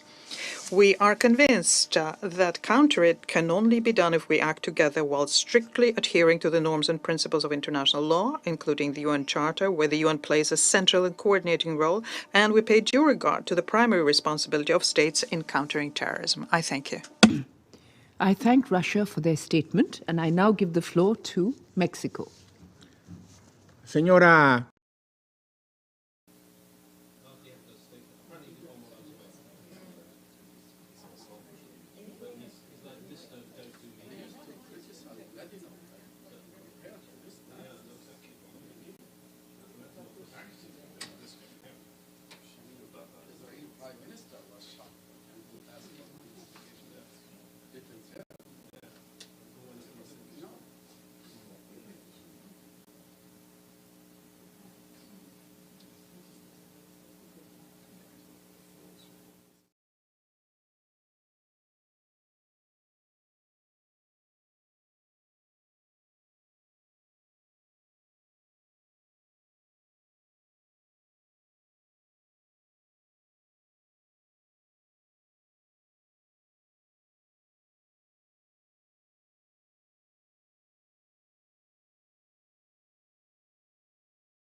Madam President, allow me to express the condolences of my country to the delegation of Ireland on the death of your countrymen as they were discharging their duties. We would like to thank the Under Secretary General Voronkov and Acting Executive Director of CTED, Mr. Chen, for their briefings. And we would in particular like to thank the brave testimony of Anjali Vijay Kulte. We welcome the fact that India has convened this meeting, which is addressing one of the most urgent and delicate issues that we all face, because there's no doubt that terrorism is a threat for everyone. Mexico is convinced of the importance of having a preventive approach in order to address the threat presented by international terrorism, and it needs to be more effective than it has been up until now, with an emphasis on sustainable development and the implementation of the 2030 Agenda.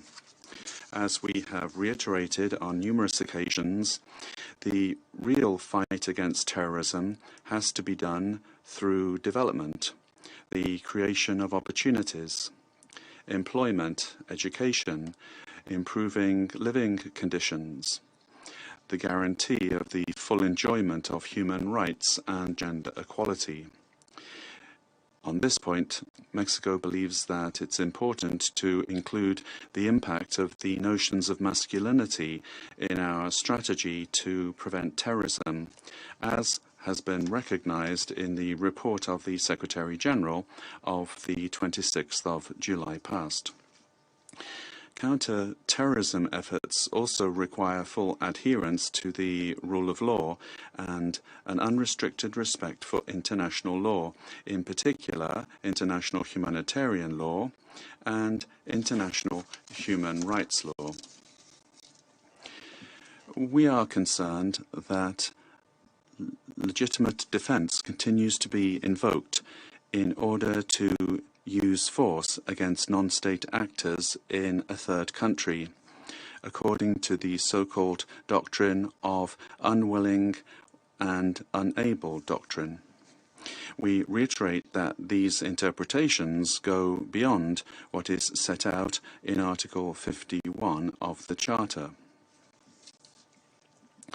We also continue to be concerned at expressions of discrimination and violence that emanate from intolerance and xenophobia, and that's why here we'd like to once again stress the importance of limiting the spread of hate speech. Likewise, we need to comply with the restrictions on the access to small arms and light weapons, as well as the need to strengthen efforts to prevent, combat, and eliminate their illicit trafficking. These arms, as we very well know, are very often used in acts of terrorism. All of this should go hand in hand with coordinated activities to strengthen national justice systems and the forces of law and order in order to punish, according to the law, those responsible for criminal acts and in full adherence to the norms of due process. Following this logic, it is up to the General Assembly to channel efforts to prevent and combat terrorism.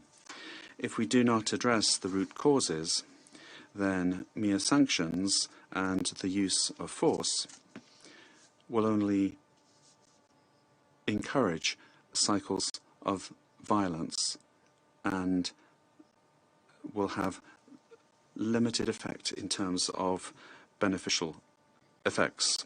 One serious problem is the absence of an internationally agreed definition of terrorism, which contributes to the shrinking of the limits within which counter-terrorism actions can be taken, and this is to the detriment of the respect for international law.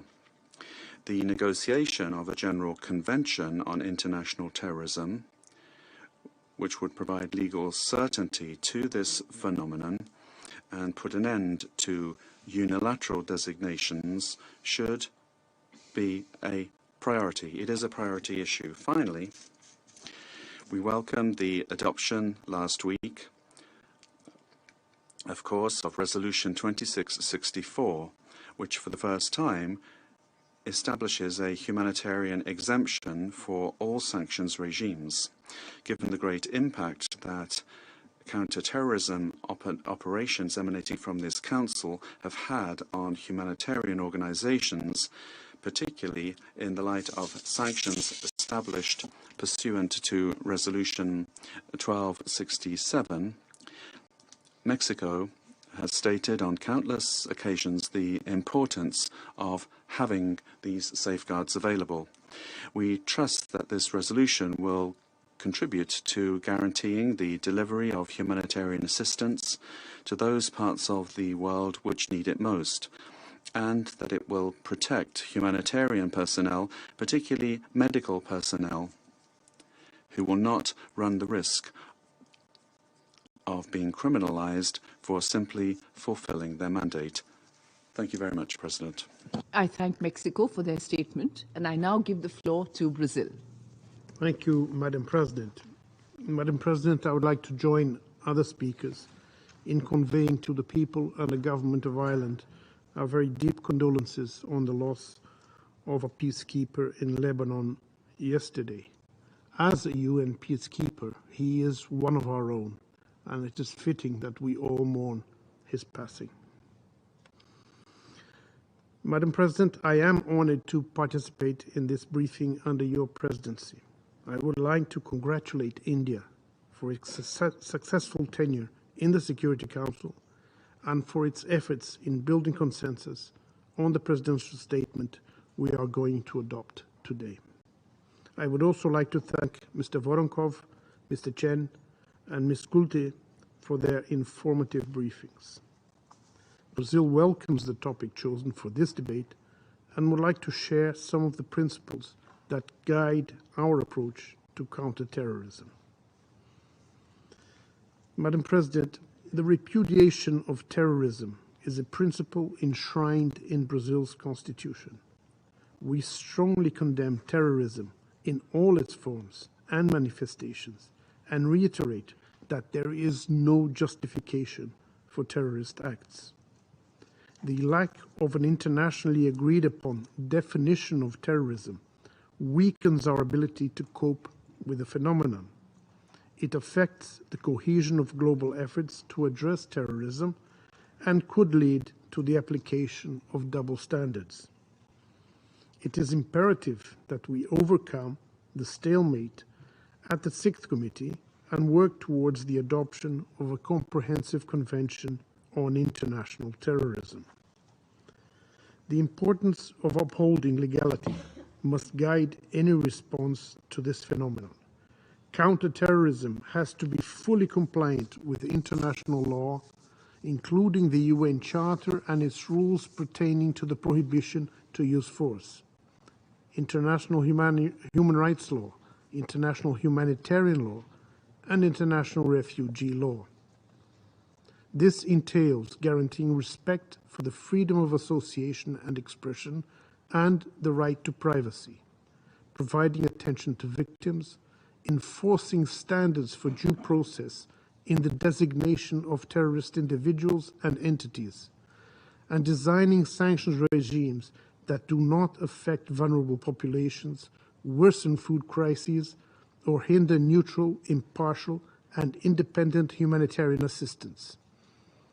In this respect, I would like to express our recognition to the efforts of Ireland and the United States in coordinating efforts to ensure, through Resolution 2664, a horizontal humanitarian carve-out, which is an undeniable step forward. As this Council has already recognized, the nature and scope of possible linkages between terrorism and transnational organized crime vary considerably, depending on the geographic, social, and political context. There are no automatic linkages between these two phenomena. They demand different remedies and must be addressed in their respective fora. Madam President, prevention should be central to any counterterrorism strategy. This includes tackling its root causes, which are often linked to social, economic, and political exclusion, food insecurity, inequality, xenophobia, and other human rights violations. Therefore, promoting sustainable development on an equitable basis, as well as the rule of law and access to justice, is important to address the conditions that lead to terrorism and violent extremism conducive to terrorism. It is also essential to work towards the elimination of discrimination and stigmatization based on nationality, religion, gender, or ethnicity. We must not forget, finally, that the persistence of protracted conflicts and regional tensions contributes to creating fertile ground for terrorist actions. National law enforcement and strong judicial institutions are also key to an effective counterterrorism strategy. We must enhance international cooperation and technical assistance with a view to strengthen national capabilities to face terrorist threats. The United Nations is pivotal in facilitating this cooperation, and we commend the important role played by the United Nations Global Counterterrorism Coordination Compact entities. We also acknowledge the decisive contribution of regional and sub-regional organizations in building local capacities to fight terrorism. Madam President, as reflected in the recently approved Delhi Declaration, although new and emerging technologies may be misused to increase the reach of terrorism, they can also strengthen our ability to prevent and combat it. Their potential to foster economic opportunities and job creation can also contribute to addressing some of the root causes of terrorism. Finally, the development of counterterrorism strategies has to be inclusive. We must encourage the participation of women, civil society organizations, academia, and the private sector. We must also pay special attention to the needs of children and vulnerable populations if we want to step up our capacity to address terrorism in all its diversity of causes, manifestations, and effects. Let me conclude, Madam President, by mentioning that next semester, the United Nations will have an opportunity to improve its most important framework document regarding the fight against terrorism. The United Nations Global Counterterrorism Strategy emanates from its most representative body, the General Assembly, and thus encompasses a wider range of views and needs. Brazil is ready for a constructive engagement with member states with a view to achieving ambitious results during the upcoming discussions. I thank you, Madam President. Mr. President. I thank the representative of Brazil for his statement. I now give the floor to the representative of Gabon. Thank you, Mr. President. I would like to convey my condolences to Ireland following the demise of an Irish peacekeeper who fell in the line of duty in Lebanon. I would like to congratulate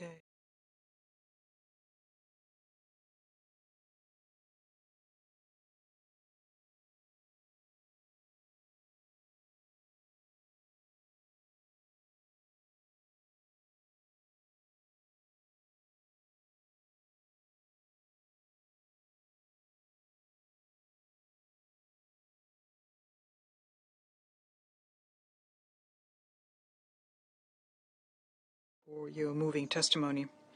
Mr. President, terrorist networks are constantly changing and they demonstrate how resilient they are, and this is despite the fact that the international community is mobilizing. Terrorist threats are intensifying and in magnitude and geography, and they spread to all regions of the world. governments are increasingly under pressure from people which are frustrated by growing insecurity, all the more so since the political and economic measures undertaken seem to be below the level of urgency and strength needed to combat this scourge. This is a combat which is severely testing the limited capacity of countries and which is destabilizing entire regions. Between January and September this year, 1,093 terrorist attacks were perpetrated in Africa, resulting in 7,816 deaths and 1,772 wounded. According to the figures coming out from the African Center on Terrorism Research, each of the 5 regions of the African continent had their own share of victims among the civilians, security forces, or government officials. This cross-border threat is formidable, and no government nor organization can fight it alone. A coordinated action, coordinated nationally, regionally, and global, is therefore key. Our work has to also be determined, multidimensional, and based on the principle of multilateralism. African leaders understood that very well. On the 28th of May 2022, heads of states and governments of the African Union met in Malabo and adopted an important declaration which reaffirms their determination to combat terrorism in all its forms and manifestation, as well as violent extremism on the continent. This declaration strengthens the many regional initiatives to combat terrorism. Mr. President, my country welcomes the measures undertaken within the binding normative framework we have on combating international terrorism and the measures aimed at making international cooperation even closer. But we need to do more. We need to especially make sure that the current polarization of the world does not weaken multilateralism, because terrorist groups and their affiliates could benefit from that and would be dangerous. We needed to especially underscore the need for a holistic approach which would fully take into account the precarious socioeconomic situations, which means that disabused young people become easy targets for radicalization and recruitment by terrorist organizations. In the face of this scourge, we need to agree on a certain number of fundamental principles. In particular, first, zero tolerance towards any forms and manifestations of terrorism and violent extremism. Secondly, our work needs to be anchored in strict compliance with international law, respect for the rule of law, and international instruments and relevant protocols. And thirdly, we need to protect our action from any form of politicization by being impartial beyond reproach. Fourthly, we need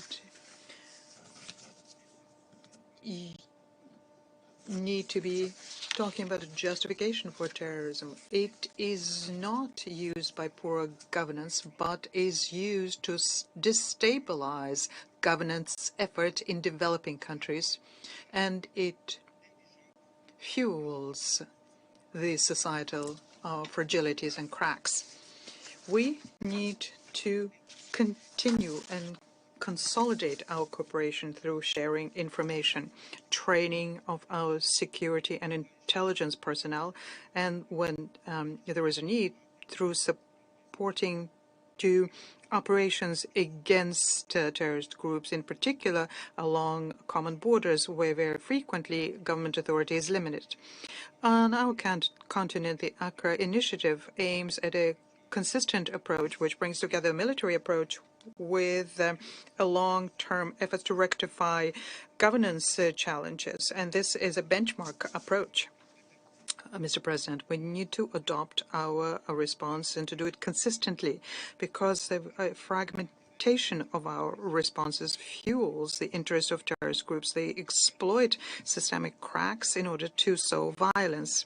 And among these cracks, we can name the pandemic of COVID-19, the humanitarian crises which become increasingly complicated with the effect of climate change having to do with growing poverty and inherent inequalities inherent to political and socioeconomic crisis. Our collective work against terrorism therefore requires that we have a global approach and a proper tackling of economic challenges of countries, in particular the education and training of the young people, strengthening the authority of our governments, in particular in fragile states, improving the living conditions for our people and amongst the disadvantaged.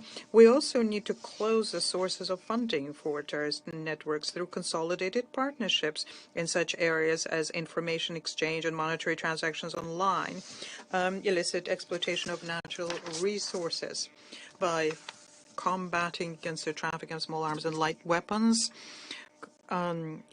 combating human trafficking and kidnapping for ransom perpetrated by terrorist groups. Mr. President, the United Nations has to redouble its efforts, increase their means of action, and to use them firmly so as to support the initiatives and peace operations, in particular the African ones. We have to have a united front against terrorism, and the commitment of one and all should be complete at all times. We need to maintain our mobilization to adopt an international convention against international terrorism. If we are to have this will be a very tangible manifestation that our states unanimously condemn, and our peoples as well, of any terrorist threat in all of its forms and manifestations. In this regard, it's important that we constantly review the current sanctions regimes to make sure that they're best adapted to the changing terrorist threats, in particular through better targeting of terrorist perpetrators and their backers. In this exercise, which is of fundamental importance, we need to make sure that the rule of law is upheld and that we minimize the inadvertent and potentially collateral effects of sanctions on communities which could be unfairly affected. For Gabon, the efforts made by the international community have to be based on the regional and sub-regional organizations who better know the trends on the ground. But they can only be effective if they have the real capacities for their work. We, therefore, should provide these organizations with the tools they need to strengthen their capacities for resilience. And I need to underscore here the interaction between peace, security, and development, and the need to have a holistic approach to combat the root causes of terrorism. To conclude, I would like to underscore the crucial nature of our fight against terrorism. It is an absolute and a must key for peace, security, and development of states. The international community should be more determined to take urgent measures commensurate with the threat, and to do it within a framework of broader governance involving the whole of society. This will deprive terrorists of their ideological propaganda, which they use to radicalize and manipulate the vulnerable communities. I thank you, Mr. President. I thank the representative of Gabon for his statement. Excellencies, the Council has before it the text of a statement by the President on behalf of the Council on the subject of today's meeting. I thank the Council members for the valuable contributions to this statement. In accordance with the understanding reached among the members of the Council, I shall take it that the members of the Security Council agreed to the statement, which will be issued as a document of the Security Council under the symbol S/PRST/2022/7. There are no more names inscribed on the list of speakers. The meeting is adjourned.